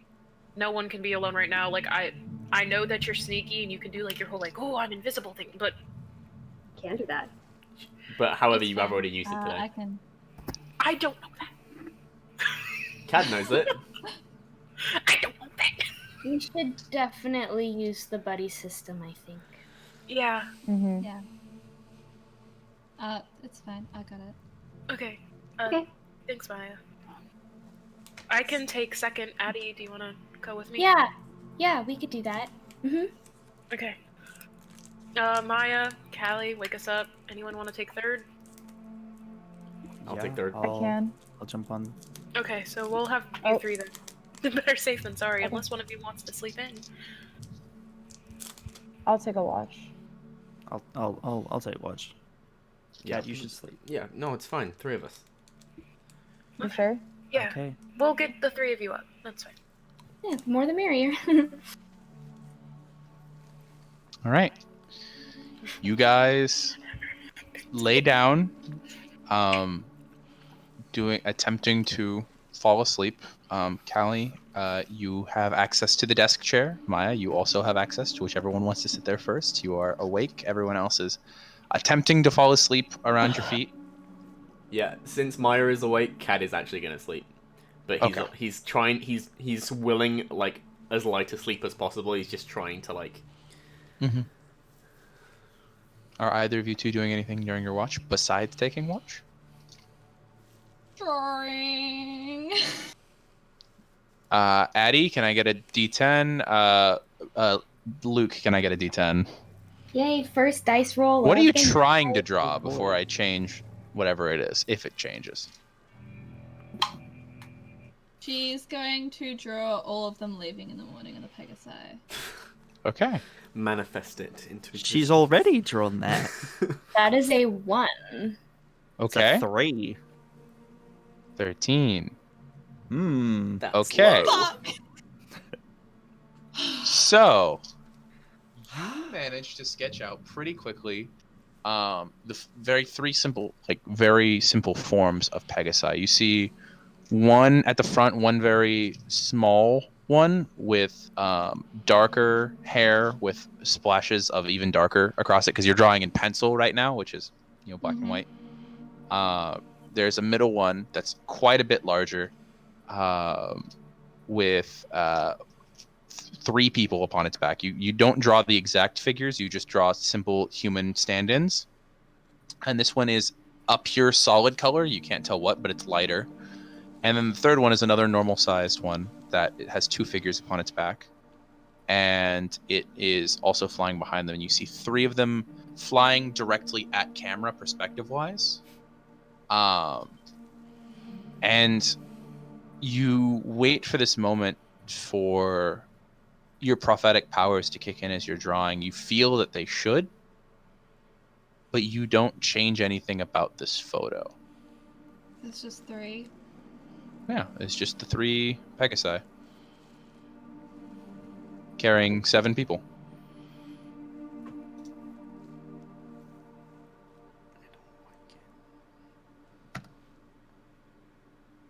Okay. And now, yeah. Sus. No! What are you freaking out I about? thought Chuck was coming. Yeah, He is! he is, and there's an 8. You're saying there's 7. Okay. Are you doing anything else during this She time? drew this before! One is going down in a Yup. plume of smoke. Yeah. I'm gonna go to the bathroom. Okay. You very easily enough step over your brother, step over V and Addie, who are kind of like huddled near the door. Open up the door quietly enough. Go ahead and roll a perception check at disadvantage, please, young Cadmus. Well, that wasn't what I was planning on doing. I was going to point out that I haven't told anyone besides... I mean, I shouted it coming in, but I haven't told anyone specifically besides Chuck that I saw Terry. In terms of exact information, no one else has that yet. They only know that you were shouting. With disadvantage? I thought about it. It's a 6. Okay, you don't awaken when she steps over you. I'm not climbing out the window. I thought about it. I'm not doing that. I thought about it a lot. Just saying, you don't know. I don't know where she is, and it's not a smart move. Because I'd leave we'd have Maya up, and we'd be 1 member down, which would be a disadvantage. She is gonna go into the bathroom and pause by the window, open it, and just hang outside of it, and just and pull out the dagger that was used to stab Cal. And just gonna look outside and just say, I know you're out there. Can you do me a favor? Yeah? Can you make a strength check? Sure. Oh! Don't like that. Well, it's not bad! I was really expecting to die! It's a check, you have disadvantage. You do have disadvantage. God, it's just D20 plus your strength mod. Still bad! That's still okay! It's a 14! 14. So as you say that, you feel a vibration in your hand, and dagger flies out of your hand through the window. Fucking shit! And your eyes follow it in the bright floodlights outside, and you see it spinning through the air, moving. It flies in a pattern and lands in the hand of a woman who winks at you and steps back into shadows. Hey, look, it's a boomerang. Aaron really out here trying to kill Callie. Yeah. I'm not trying to do nothing. Yeah, you are. Y'all keep meddling with stuff.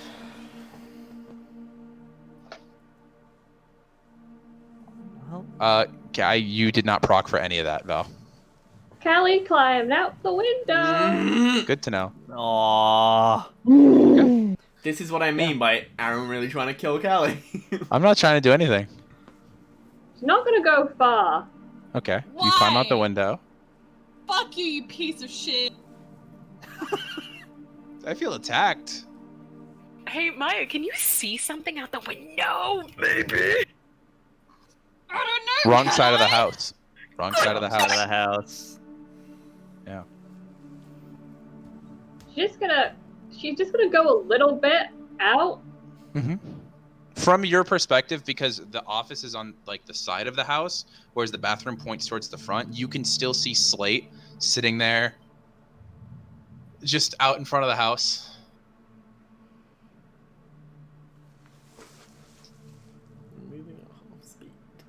Are you gonna be creepy and elusive? Or do you want to talk? I mean, that's up to you, kid.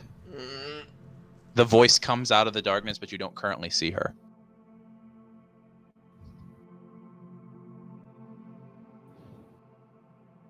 Your friends said you work for an entity. I thought this got explained to you all the way back at, like, the law place? Yeah, but no one really... So you want us dead? Oh, I don't want you dead. I think it's way more fun if you're alive.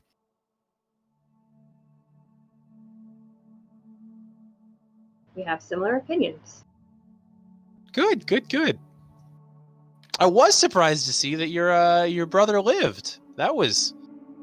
I thought for sure when I felt him die under the dagger, he was just gone. Yeah, we're... I don't know. We're resilient. That's the word for it. Yeah, no, respect. Yeah, that was a good move. I don't even know how you did it. Because normally if, like, a curse gets removed, I can feel it. By the way, thanks for holding on to this. It really helped us get over here. Thought. So you're tracking the dagger. That's how you found us. Oh yeah, I mean, I've got like this magical connection to it. It's pretty good. That's pretty cool. Yeah. You know, I can do all kinds of fun things with it. And as she says that, you see a glint appear out of the darkness and begin spinning towards you. And it stops half an inch from your face. There's just the tip of the dagger. How do you do that? Yikes. Oh, it's just it's the item itself. It's not any magic on my part. It is one of the most interesting weapons I've ever seen. And I'm gonna inspect it up close while it's by a face. It is exact. You've already memorized every detail of this dagger from spending so much time with it. It is so... If it wasn't made of gold, it would be loosely decorated. It doesn't have any runes written across it. Its handle is a dark wood of some kind. The only real decoration is the pommel set, or is the ruby set into the pommel.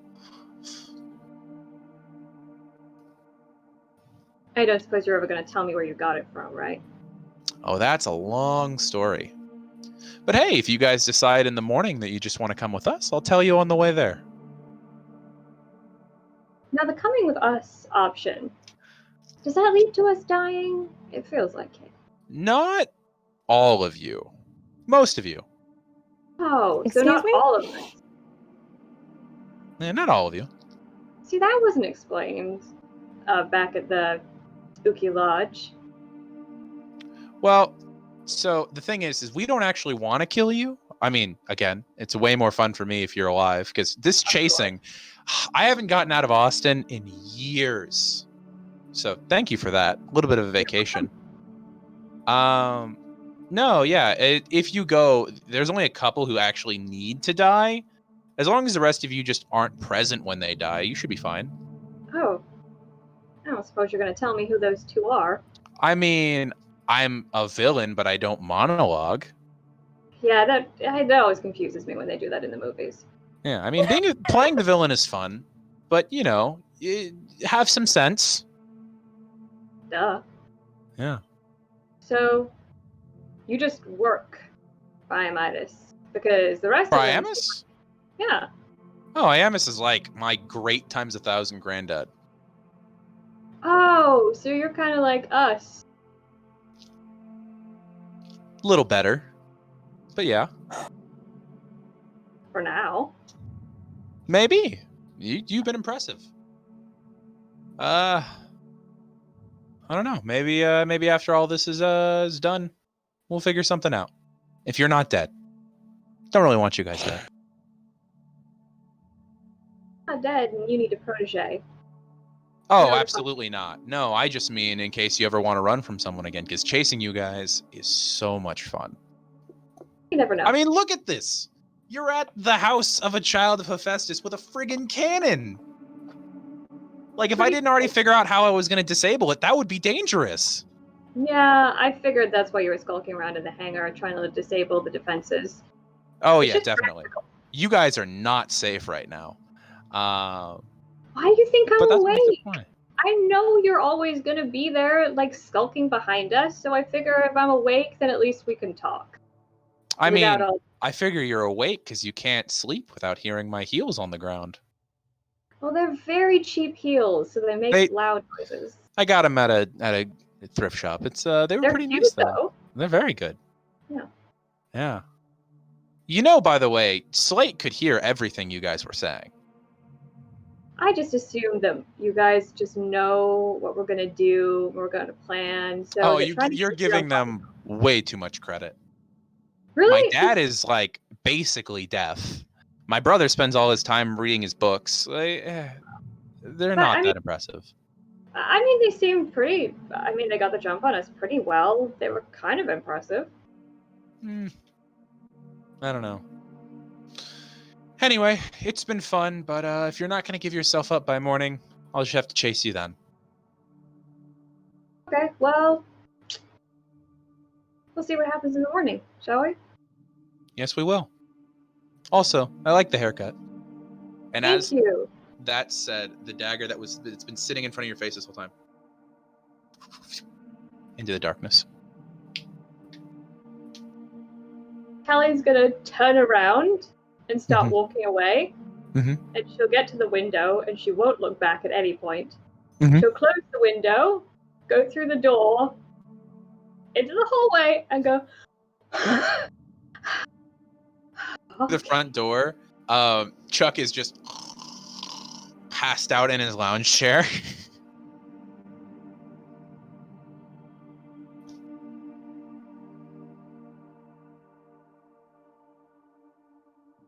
I want to state from a player point of view, that was an information dive. I don't want to be her protege.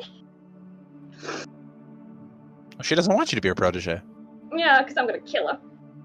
That's fine. She's uninstalled the cannon. She's disabled the cannon. Fuck! So what are you doing? You are having a mild panic attack in the hallway. What are you doing? I'm going to collect myself. Tell Chuck. And I'm gonna walk over to Chuck. I'm like, hey, Chuck. The shotgun is in your face. That's the second time today I've had a weapon in my face. I'm just gonna put this down. Thank you. Shit. What the fuck you want? Cannons are disabled. I'm pretty sure whatever defenses you have, they're not going to be enough. In fact, I'm not pretty sure. I'm sure. Good. I would show you if we could go outside without giving it away. I know the cannon's disabled. You think the first thing I didn't do was go through and check and make sure that nothing tampered with on all my comms? It's what the golem's been patrolling the whole time. Oh. You're good. I'm aware the cannon's disabled. And I'm also aware I can re-enable it with the flick of a switch. Chuck? Mm-hmm. Do not underestimate these people. Oh, I don't. I fully expect that tomorrow I'm not going to have a house. That's why I was enjoying having one last hurrah in it. I don't suppose you know how to kill a demigod, do you? Same way you kill everything else. Bullet to the back of the brain. I don't suppose you've got any spare bullets. Maybe in the morning. Ask me again then when I'm feeling a little better at decision making. He says as he pulls another beer from under his chair and cracks it.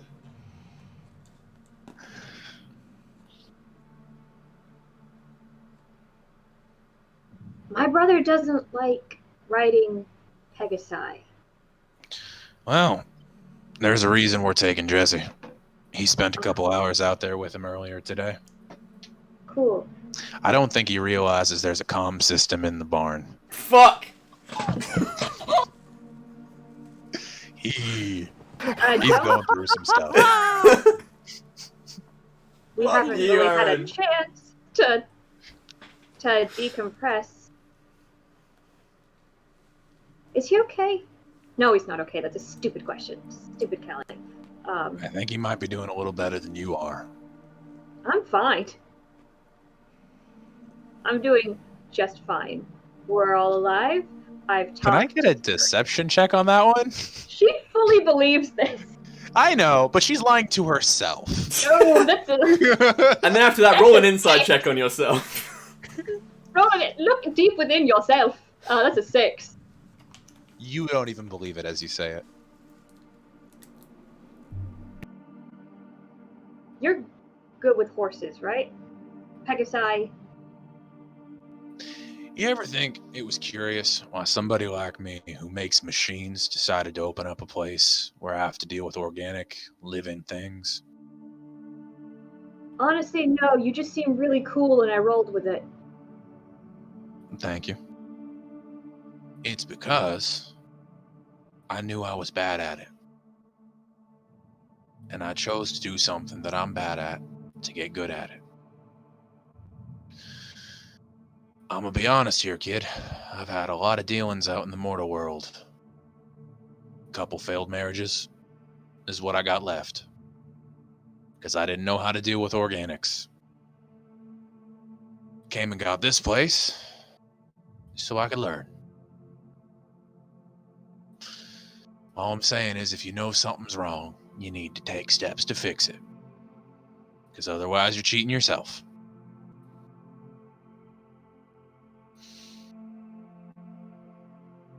Why? Bonnie's yelling at me. No, I'm yelling at Oh, she's been doing it the whole time. Yeah, just like, can I ask you one more question before I leave you alone?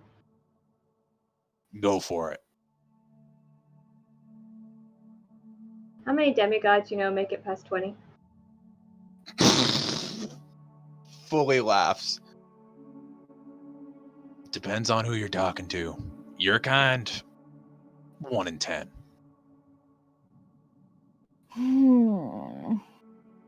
Doesn't look good for a 1 in 7. Not really, no. But we try, because if we don't try, it happens anyway. Now, I'm not supposed to be talking about that one, but know that there are places in the world where those chances are a little higher. I have like a 6th sense that we're walking into 2 of them. No, I meant higher for living, kid. Oh God, is there demigod vacation spots where we won't get chased by psychotic golden-eyed ladies? Yeah, and one day you might just find them. But that's a journey for you. Because I know the quest system ain't fair. But I agree that if someone's going to do something, they better do it themselves.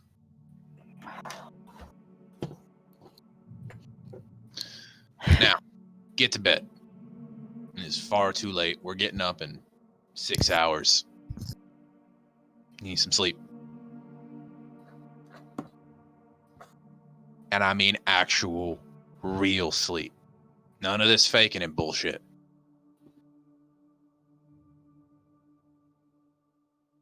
Doing that. Is Caddy doing that? Caddy. So you go back to the room? Who? What? Yeah, I'm gonna Okay. go. So as you go back to the room, Maya, Callie has been in the bathroom for nearly 20 minutes. Yeah. Yeah. She knows exactly. Well, not exactly, but she figures what. And eventually hear click, click. As the door opens.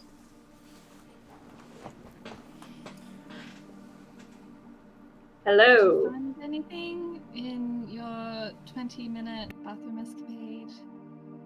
Chuck's cabinets are really weird. A lot of bottles in there that aren't labeled. I talked a little bit to Terry.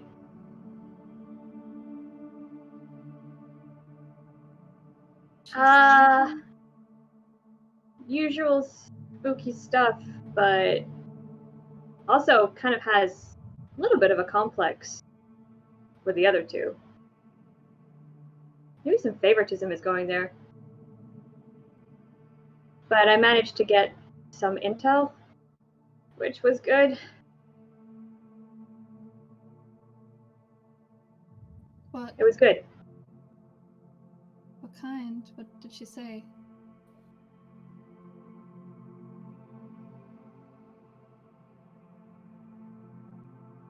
Only 2 people need to die.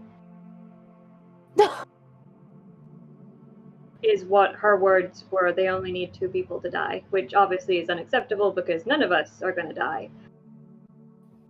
They only want to kill 2 of us. But wouldn't tell me which who because villain monologuing. But also, I'm not throwing out the possibility that this is all one big mind play.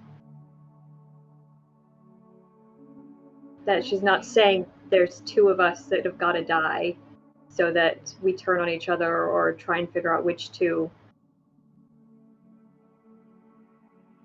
It doesn't matter because we're all going to leave here. Oh, yeah, we are. Exactly. We're all going to leave here together. Yeah. And she'll show Callie the drawing she just drew. Does it show someone falling off a horse? Nope, there's 7 people on Not 3 this one. Pegasi. Not this one. I don't speak prophecy, but that looks promising, right? She'll turn the page back to the one of Valkyrie. Where there's a much simpler drawing with not nearly the same amount of clarity. Where there's almost like 3 flying stick figures is what it looks like, and then a 4th one that is sinking towards the ground, on fire with a smoke plume coming out of it.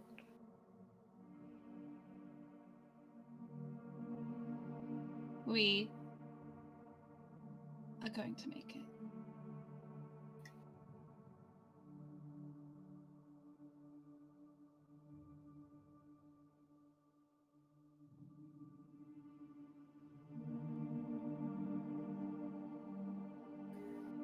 Maya? You can't. We can't change it, Callie. Maya?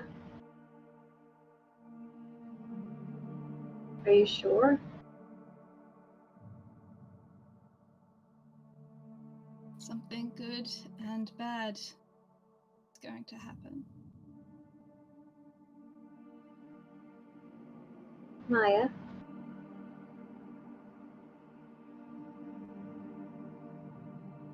Do you want honesty or comfort?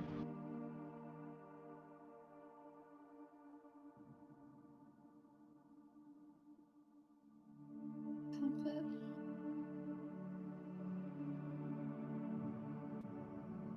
And we're all gonna make it. Okay? Yeah. Listen, if Iamis's prophecy is gonna be wrong, and it's gonna be wrong, then maybe your prophecies aren't always what they seem.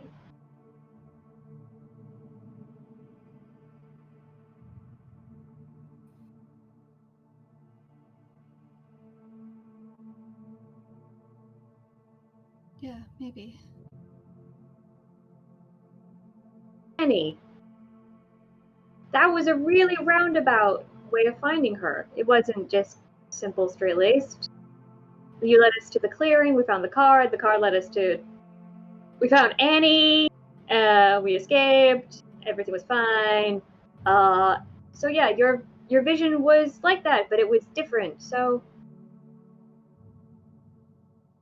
Maybe just in case we should show people this. It's better to be armed with knowledge than to go in blind.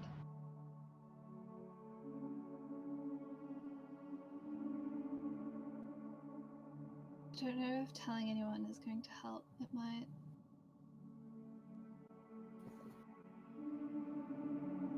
Yeah, let's show people tomorrow. Yeah. Okay. But we should get some sleep now. Okay? You going to sleep. I'm gonna try. Thank you. Can't fight Terry with one hand tied behind my back. Okay. Very true. So the two of you lay down, waking up the next two, Addie and V. You are awoken for your watch.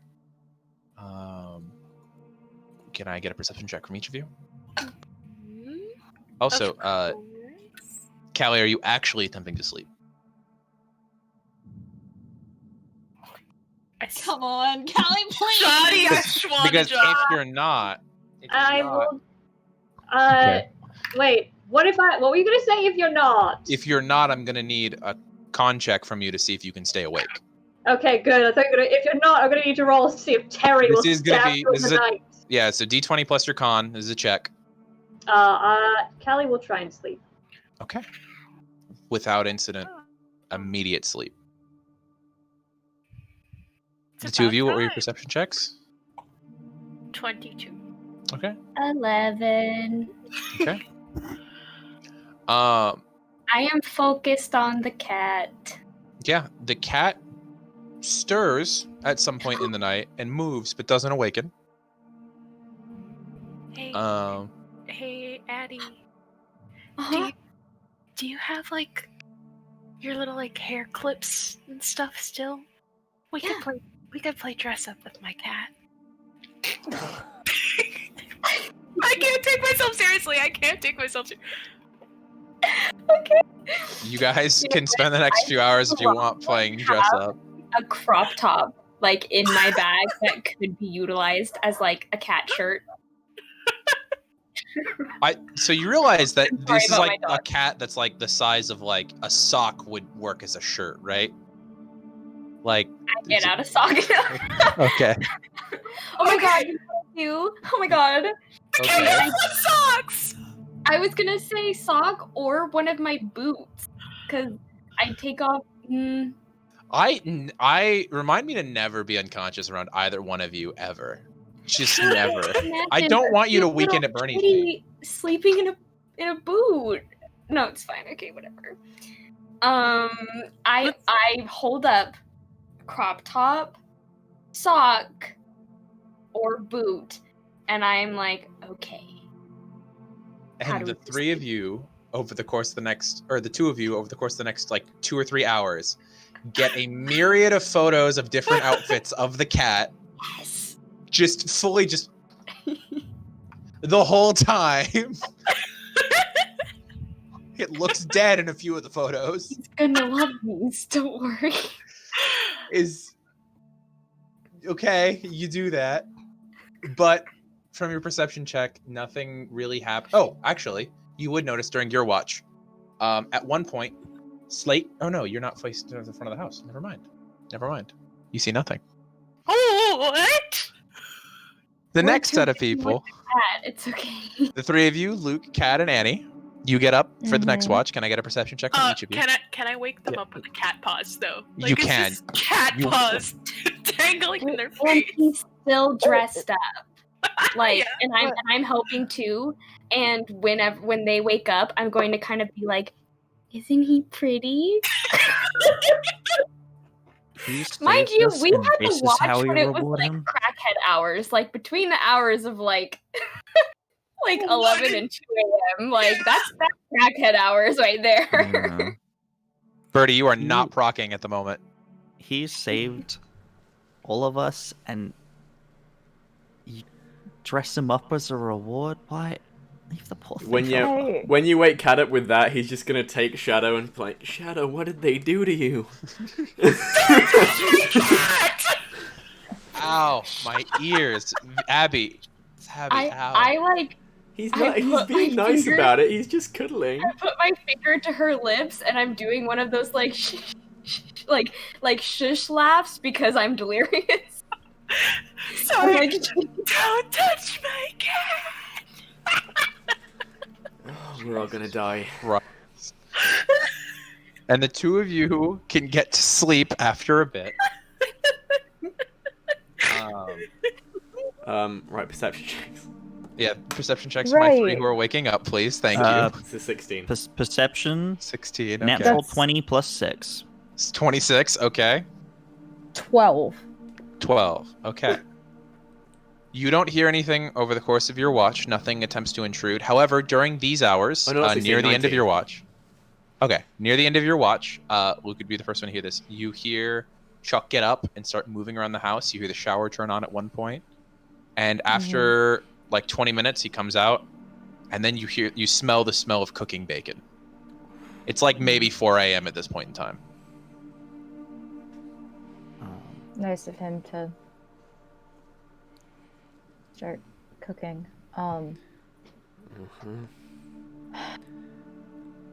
Hey,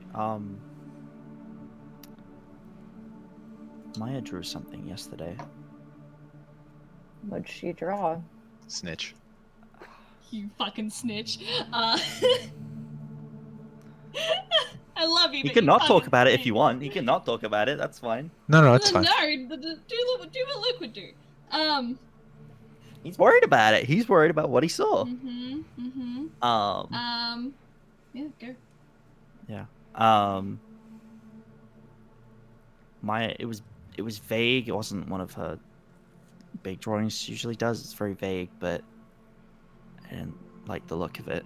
It was, I don't know, it looked like 3 people flying, and then and then another falling on fire. Oh, wait, so 3 people flying. Yeah. We're going to be fine. And she's going to open her drawing to... Maya, you're asleep at the moment. Maya, Maya, you're you're asleep. You're fucking asleep. Oh. This is still during their watch. Yeah. Oh, shit. Sorry, I thought this was when we were at breakfast because he said he was cooking bacon. Never mind. No, Sorry. he's cooking during their last watch. Yeah. I forgot what I was saying now. Fuck. Maya drew something. Maya drew something. You described the drawing. Yeah. Okay. You were worried about it. Yeah. I don't know exactly what it means, but Well, I think I can put it together. well, I mean, thanks, Cad. But yeah, I'm worried about what's gonna happen when we try to leave. Me too. Someone's gonna end up getting left behind, and we're flying. It's kind of my thing. Yeah, I mean, whatever I'm gonna happens, do my you best can't to- blame Yeah, but know. like, you can't blame yourself for whatever happens, Luke. I know. I'm just worried, and I hope I I can do something about it if it happens. I saw a cat hand. Yeah, once this conversation's over. Oh, okay, then we'll continue this conversation, please. Just I've met demigods like Chuck before. He's not going to let anything happen to us. he's not met the Iamite before, though. He might. That's what I mean. Yeah. I'm just saying, if something does happen, we need to be ready for it, and I'm gonna be ready for it. I don't know if there is anything we try. can. If Maya's already drawn it, I don't know if there's anything we can do. I know. I'm If not saying we this is can his- prevent it, but we can try and do something. And I'm gonna try and do something if I can. So I just want Yeah. you guys to know that. And yeah. Okay. Just hope we all make it.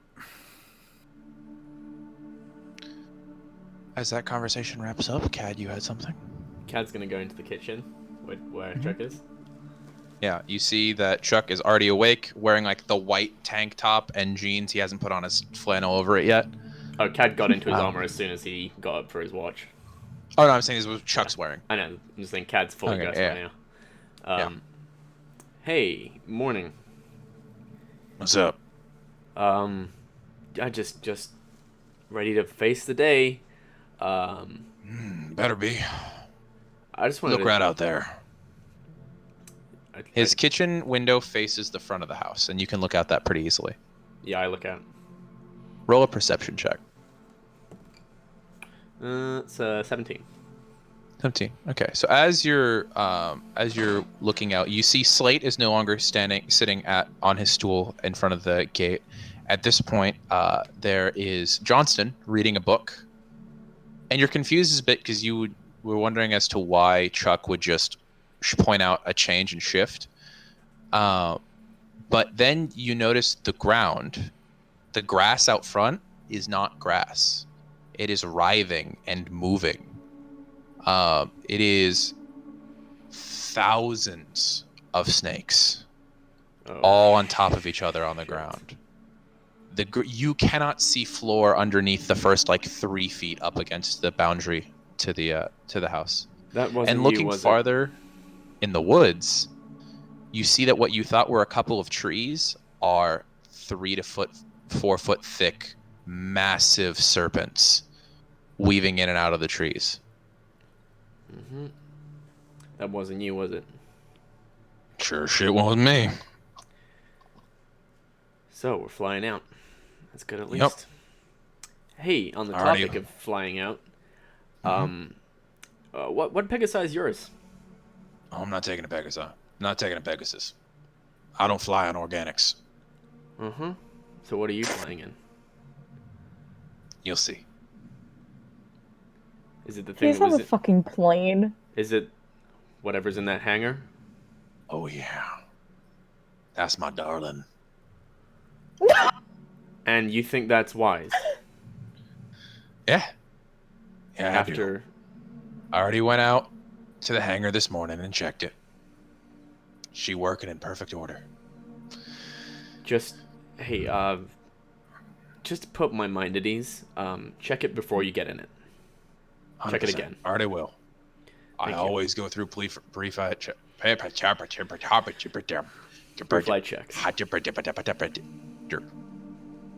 Pre-flight checks. Yeah. Minor aneurysm. Chuck falls over into the oil of bacon and just gonna say, was that ancient Greek who was speaking just there? And Germs Bond is having a drink. Colabondulance.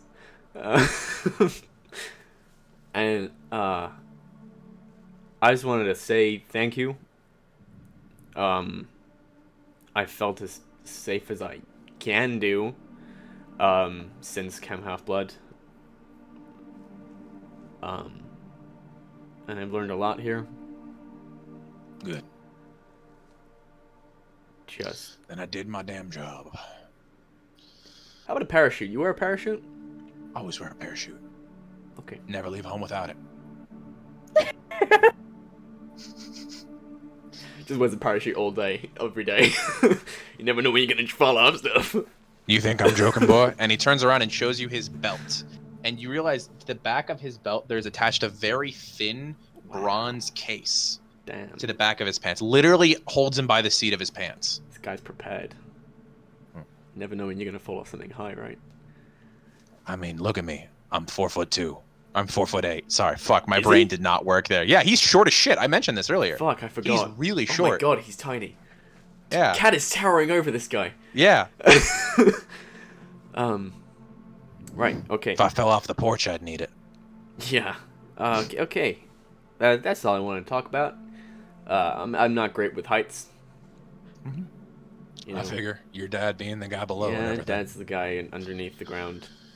Well, all right. And Cat's just gonna. Let's get ready to go then. Yeah. Take a seat. Wait for breakfast. You see him reach over and grab the end of a cowbell, just ding, ding, ding, ding, ding, ding. Everyone who is not awake, you are awake. Bacon's ready. And you see you all shuffle your way out. You each spend the morning eating, getting ready, gathering your things.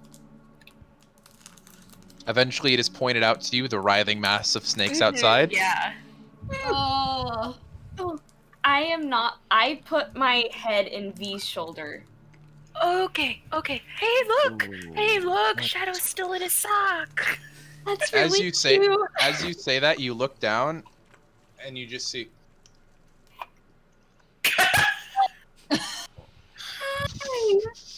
As he like wakes up, and you just see his head turn on a swivel towards the bacon. Oh, you want some bacon? Here you go. You feed him some bacon. Every time you lower a slice, you think he's gonna be full, and then he's not. It's an extra-dimensional stomach. Yeah. So he is awake now. Yay! My child. My child. Chuck leads you all over the course of the morning out to one of the stables where he tacks each of your Pegasi, all of the Pegasi, whatever. Pluralization is weird, guys. English Pegasi. sucks. Pegasi, each of the Pegasi. Pegasus eye. Yeah, Pegasises. Anyway, grabs each of them, and leads them to the airfield where he has it set up to where 2 of you will be riding on Jesse. 3 of you will be riding on the larger one, and 2 of you will be riding on another small one. And he leads you to the airfield where he goes over, flips a switch, and you hear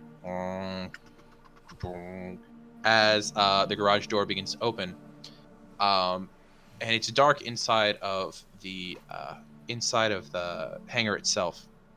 But Chuck grabs a rope and pulls, and as he does so, this small propeller plane, maybe 40-foot wingspan, 1 propeller on each wing, is dragged out. It is this beautiful orange and bronze paint job on it with a single rider seat, with several panels down the wings, and it on the side emblazoned in bronze, it just says "My darling." Ain't she a beaut? Yeah. All right. Yeah. Y'all ready to get going? We got 20 minutes till they said they was attacking. Yeah, let's not waste Right. any time. Okay, All right. how are we splitting up? I figure that one, and he points at Cad, is going on that one. Yeah, I'll be And with he him. points at Jesse. And then he's like, and then I don't mind much for the rest of y'all. Addie, do you want to Keep go studying. on the horse with me? We can still play dress up Yeah. for Shadow. Yeah. We go to one of the horses. You go to one of the smaller ones? Okay. This one's like a brown and white speckled Pegasus. Pretty. So pretty. Oh my god. Are you too high? Like the entirety of this trip? You just been smoking it up in like Chuck's back room? This is what fear manifests as, Aaron. I should mention Shadow is in the bag. Good to know. Everyone else, who's going with Cad? I'll go. So that means the other 3 of you are on the big one. All right. As much as I want to go with my sister, are we sure upstairs man won't blast us out of the sky? Patty, I mean this with as much love and respect in the world. I'm getting on a Pegasus with you to make sure neither of us do something dumb. Okay. I'm And going on it. Cad's gonna say, by the way, at breakfast, Cad would have said a prayer and given him some of his leftovers to Zeus and Poseidon. Okay. Okay. Oh. Good to know. That do some shiza. Good to know. Good to know. Because his dad's not taking his calls, so... Good to know. Good to know. Okay. So, Uncles have mercy. uncles have mercy. So, you all get seated. There are multi-rider saddles on, so it's comfortable. Maya, you're up at the front of yours because you're the smallest one on your Pegasus, and you're like right up against the horn of the saddle. Yeah, you have something? She's before they start mounting, she's gonna like turn to Chuck. Please be careful. You damn right I will. Yes, Cadmus. No, he's not. That's not to him. Before getting on the Pegasus, Cad would have just done a little walk around, pretending he's admiring it, but actually just looking for any signs of tampering. The Darling or the Pegasus? The Darling. Okay. They've tampered with the Pegasus. Make an investigation check. Break lines of the Pegasus. That's 12. Wait, no, I'm. Oh no, yeah. Sorry, that's 11. I have 0 proficiency. You already don't know much, if anything, about planes. Nothing at all. You don't. We had you a don't see conversation anything up with earlier it. in the campaign where I was like, "You don't know how planes stay in the air." Neither do I. I saw another hand go up from Maya. No, I changed my mind. She's not gonna do it. Okay. So you all saddle up. I have proficiency in air vehicles. You do. If you would like to make a check, absolutely go for it. Sure. Roll an why intelligence not? check, adding your proficiency bonus. Oh, that's really good. That's 19 plus intelligence, you said? Mhm. And your 18. proficiency bonus. Oh, okay, Which is so plus down 2 to at the 18. moment. Back up to plus- unnatural 20. Okay, yeah, there you go. Yeah. Okay. So, you look at it. It is in perfect, pristine working order. Part of you wants to jump in and pilot it yourself. Sus. This is a beautiful air vehicle. You see nothing wrong with it. Sus. That is. That's... Mhm. Everything seems fine. Yeah. I don't quite know how I know that, but... But you know. You, I thinking know. about it now, know Upstairs, every man. button that you would have to turn to get that thing off the ground. Exactly when to pull up on the throttle. You can feel your fingers like jump itching to go do it yourself. I gotta get me one of these. Callie, Feel you it. have something. I also just noticed that Abby has painted the lines on her hands, I think, as well. I just want to say I love the makeup so much. I Very was cool. looking, I was like, that's so cool. Before they get on, really quickly, Callie is gonna walk up to Cad Mhm. and just kind of like take a deep breath and hug him really tight. Cad's also in fear, hugging very tight. And Callie's just gonna whisper so that only you can hear. Love you. Love you too. You know, I'll come get you, no matter what, right? I know, and I'll come get you.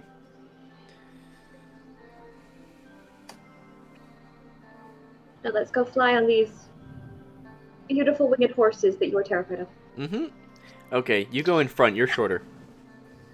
Wow! You know what? You get a free pass for that, because you know everything. You get one free pass.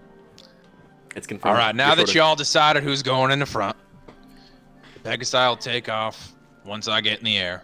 If anything happens, they know the location we're going. They're smarter than you give them credit for. They know where we're landing, and they know where we're going tomorrow. I just All right. realized I was muted. I was trying to talk. Oh, what's up? I was Annie? trying to talk so often, What's and I up? was like, why is everyone ignoring me? sorry. I would never ignore you. What's up? It's fine. No, I forgot what I was trying to say. I just remember trying to talk and thinking, wow, they must really not like what I'm saying. Yeah, I fucking hate you. No, we just didn't This notice. is I'm why I sorry. don't mute myself. Continue. Yeah. All right. So they're going to take off once I'm in the air, and then we're going to head due west. Everybody Got cool it. with that? That's away from Yep. the sun. All right. Now give me just a moment. As And you... Yeah? she's just kind of clutching. She has the eye patch out as she climbs onto the Pegasus, and she's just clutching it in her hands, kind of nervously looking around. So Mother he have pulls out mercy. his small tablet, and you see him hit a couple buttons, and you see the turret, which had been laying like a limp since this morning. And you hear this charging noise 5 acres from where this thing is. It is now back up on a swivel and moving. Yes, V. Never mind. Once we get into the air. Okay. Yes, Maya. She doesn't know that. Okay. She's gonna turn to V before they get on the Pegasi and she'll just say, sorry, just that. She'll just say to me, "Oh wait, who's flying in the front of the?" You're in the front. You're in the front. You're in the front. Between the two of them. Your team. V's Oh. smaller than me. Oh, okay. Tiny. V's in front. Yeah. Okay. Then she's gonna talk to V. And she'll just say, "Whatever happens, we need to keep flying."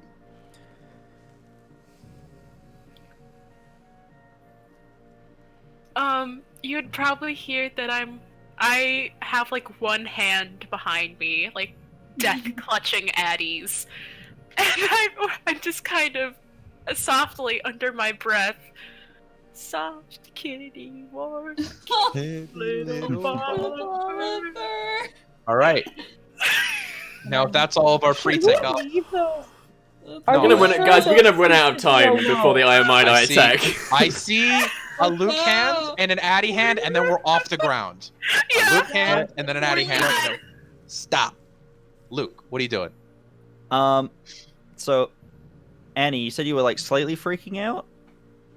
She's not freaking out. She's just clutching an eye patch in her hand and like nervously visibly? looking around. Everyone is Yeah. visibly nervous at this Okay. point. There's not a single calm member among you. It's gonna be fine. Like, be okay. My mom doesn't Have faith. take messing with fate easily.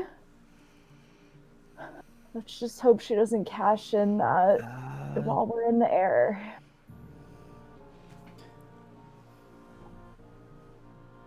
Okay. And she's just stone still. I don't know if I've made bad notes here. Did you tell us that you tampered with fate? Nope. Nope. You have no idea what the fuck she's talking about. You're a little worried about it. You have no idea what she's Yeah. talking about. Like, in that moment, he almost asks you, and then it's like, we haven't got time. We've got time. Later. go. Yep. Okay, Addie, you had a thing. I just wanted to say that I'm like, I don't know how the saddles are and how close we are to each other, but I have my arms like around V's stomach. Definitely and my close enough head to, is just to do like that. in her back. Like I am Yeah. not looking around. I'm just like, I'm Definitely close enough. All right. Yeah, you guys are all clutched, and you hear, and this roar comes from the Darling as you hear both propellers begin to spin up, and just begins to drift forward, and goes down the runway and takes off into the air. The bronze glinting in the early sunlight. The Darling is a gorgeous plane. And as Chuck leaves the ground, you feel under your legs as each of your Pegasi begin to move forward, sprinting at full speed, at full trot, and take off into the air. And that feeling of weightlessness below you, you feel it again. And as you're taking off, you hear... As you look to the side and you see that the cannon, which had been charged up, is pointed at the front gate now, where you see 4 large serpents, probably 20 feet long, are beginning to move over the property line, avoiding the front gate. And you see both shots, boom, fire into one of them, dealing a lot of damage. But it doesn't go down. The snake has large burn marks across the front of it as it's moving, but it's still moving forward. You see one of them charge directly through Chuck's house and barrel through it towards the airfield.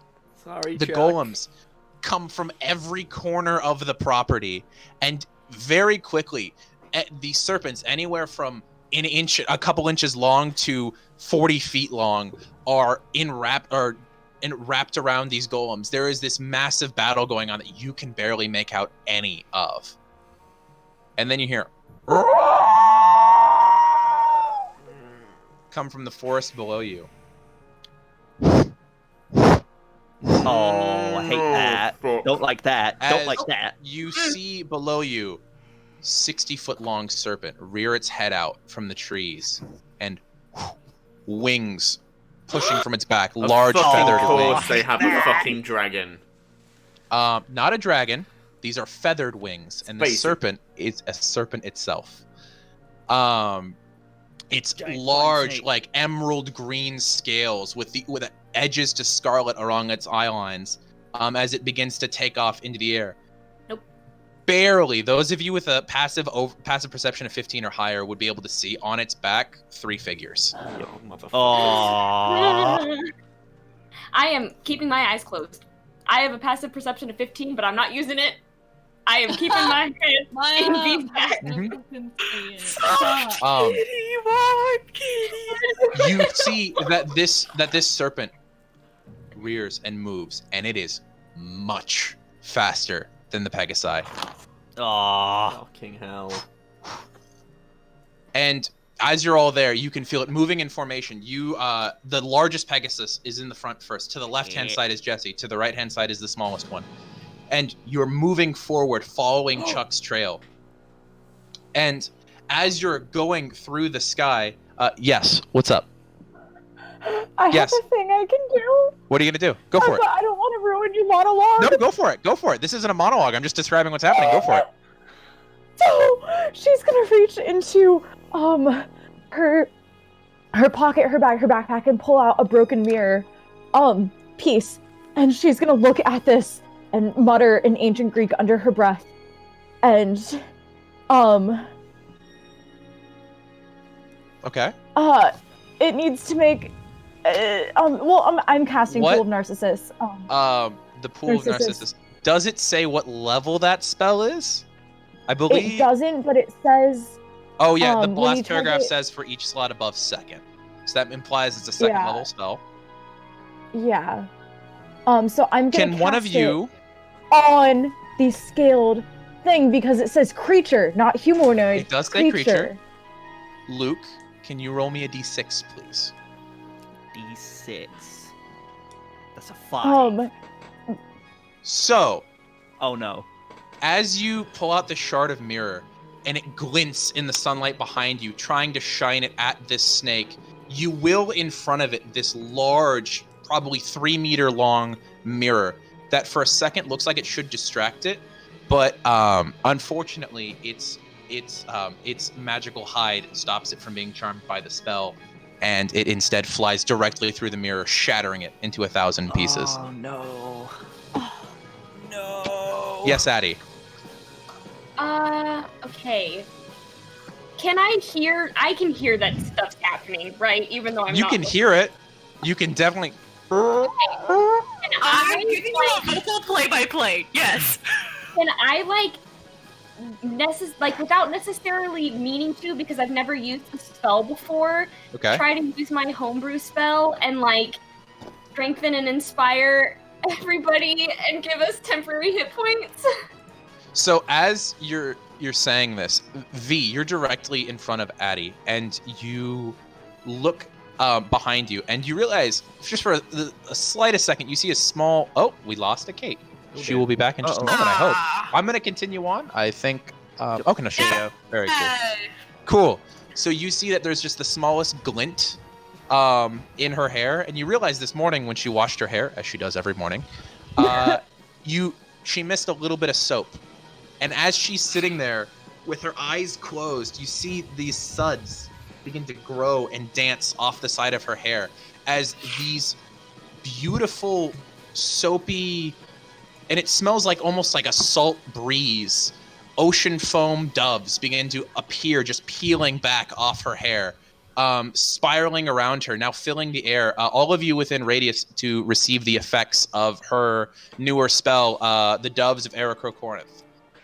So each of you will now gain, at the beginning of each of your turns, each of you gain 5 temporary hit points that last for the duration of the spell. So while you are within 15-foot radius at the beginning of each of your turns, you get 5 temporary hit points. Would that also apply to the Pegasi? So Yes, it would. yeah. So wait, so who's in range of that? All of you. Are we all in range of that? All Okay. of you. So we get how many? 5 at the beginning of each of your 5. turns. Our turns or her turn? Your turns, but since we're not moving in turn order, you just have 5 at the moment. What, 5 stacking every time? No, because temporary hit points work is when you get new ones, it replaces the old ones. Oh, okay. Yeah. Okay, So okay, if okay. you lose HP, then you will get 5 back. Ah, nice. Yeah. Nice. Yeah. Okay. That's awesome. Hey, just out of And you have curiosity, concentration are up we with it. rolling initiative Not yet. Okay, good. That's really great. I love that. Okay. Not yet. Okay. So, as you begin to fly, yes, Cad. How close is it? At this point, 200 feet. Okay. Okay. So, you are all flying at full speed, and you see the propeller plane in front of you break off formation. And those directly in front on the largest Pegasus would see it first. Maya, Luke, Annie. You would see that below the wings, you see panels open and move to the side, as lowering out of either side are 2 large Gatling guns. Yeah. And as it turns, you see just dust clouds appearing in the forest below you as the bullets start missing and then get on target. And you see just a spray of sparks off the side of this snake as bullets hit its hide. Let's see if they hit any of the people. They do not. And this plane begins to engage with the large snake entity. Are you choosing to engage with, or are you continuing to fly? We're flying. We gotta go. Continue flying. Okay. You continue moving. That means we will not be rolling initiative, and you are now out of distance to be able to affect this fight. Letting you all know. Johnston. Not Johnston. So, yes, as you're leaving the distance, if there's one last thing you want to throw back, go for it, but then we're not doing initiative. So go for it. As we're going, Luke's kind of look back. She's like, we have to help him. We have to. We can't just leave him. We can't. We can't go back. Luke, you know we can't. But he helped us. I know. Doesn't feel right. I know. V, is there something that you can do that you'd like to try? There's not something I can do, but I'm gonna do this anyway. The symbol of Hephaestus. Would I know it? I mean, yeah, it's the hammers and everything. Yeah, you would know it. I'm gonna take one quick glance back and be like, GL, my guy, and I'm gonna use Druidcraft to make a wooden version of the Are you symbol. attempting to use that to pray to Hephaestus? No, I'm just gonna chuck it back. It's kind of like a YOLO. YOLO. Yeet. All right. All right. If you want me to make a ranged item attack, I can. No, but it's I'm fine. It's good. You activate that and just toss kinda it into the good forest omen. behind you. And as Chuck takes on this large flying beast, you see that he is weaving the darling around the snake, successfully landing several blows with his guns. Let me track that, because I have not predetermined the outcome of this fight. I'm going to let you all know right now. Well, can I try something else to help? Do you have something that'll help at like more than 200 feet? Oh no, I was saying this would have been before we like left range. Okay, but, go for it. No, yeah, go for it. Can I cast Bane on the Iamide? Just to help him Absolutely. Whiz save, right? Nice. out? Charisma. Yes. Charisma? Mhm. Well, that's 2 5s and a 15 plus their charisma bonuses, so only Terry passes. Of course. So the other two have negative D4s from attack rolls and saving throws, just as a. That is good to know. Thank you very much, Were we considering ever one of them within has a 60 gun, feet? which is effective. What? Yeah. Were we ever Within 50 feet? No. 60. 60? Yeah, maybe. You would have been at the edge of it at the beginning. I want to toll the dead Terry. Okay, go for it. She has to make a save. Yeah, okay. That is 17 plus some, but Yeah, I'm pretty sure it's that's fine. higher She than your makes bonus. it. Okay. Okay. Hang on. Anything? Let's see what happens if she makes a save. Yeah, nothing happens if she makes a save. It's fine. Okay. Yep. So now that you are out, Chuck is weaving the darling around it. You see that as the return fire, you hear 2 very small pops comparatively to what is going on the plane.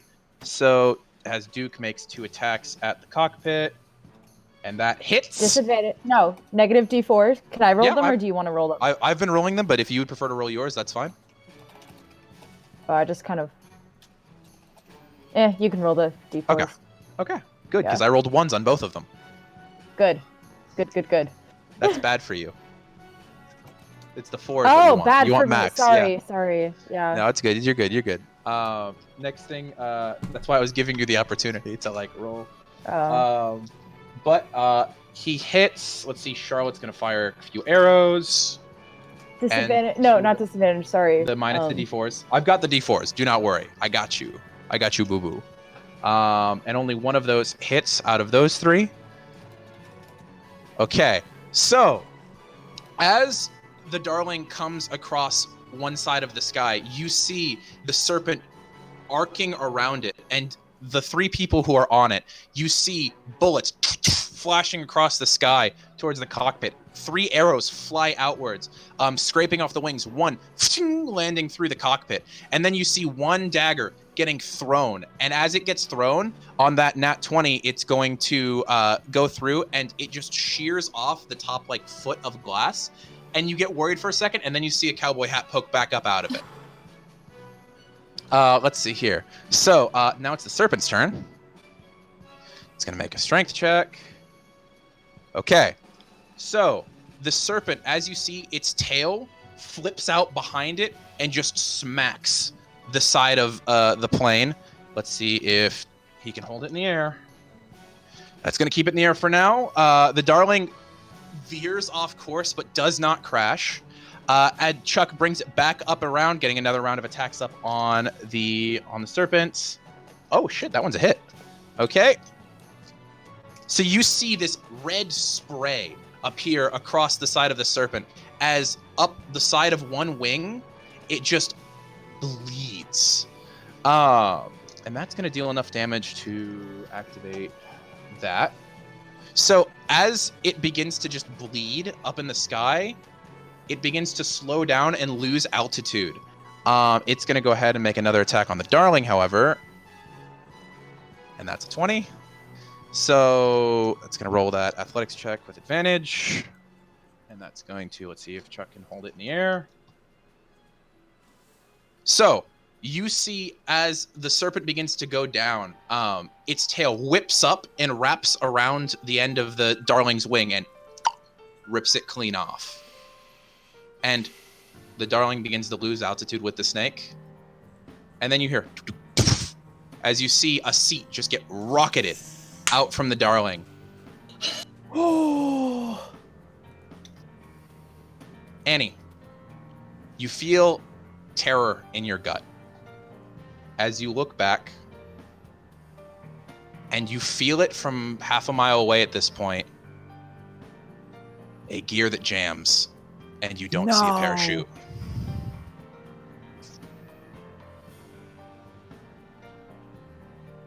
And that's where we're going to end tonight's session. No. No. Fuck. If you're trying to talk, Kate, you're muted. This is why I don't mute myself. So as she feels that, she's just gonna reach back and grab Luke's hand and squeeze it as tight as she can as she starts crying silently. Yep. Annie? Staring like dead at Maya's back of the head. Yep. And that's... Do we have a minute? You do not. Oh. That's where we're going to go ahead and end the session. Okay. I really liked him. He might not be dead. He might not be. This is my fault, guys. He's a demigod. He might not be dead. He did. He's small. What if we turn the Pegasi around real quickly and swoop? I gotta... There's no way we'll get there in time. I gotta open up Oliver. D&D Beyond Dice Roller. So I know if he lives or not. I Well- can't decide whether you should live or die. No. Okay. Fuck this game. I can't tell if you're laughing or crying, and at this point, I haven't We should done the math probably yet. we should probably make the tree mend. oh yeah, bye guys. No. Wait, we're reading the paper dungeon. Yeah, we're gonna raid the paper Oh dungeon. yeah, the paper dungeon. They're really cool, guys. They're really awesome. I have to do some math. See you next week. I have to do some subtraction. Bye, everybody.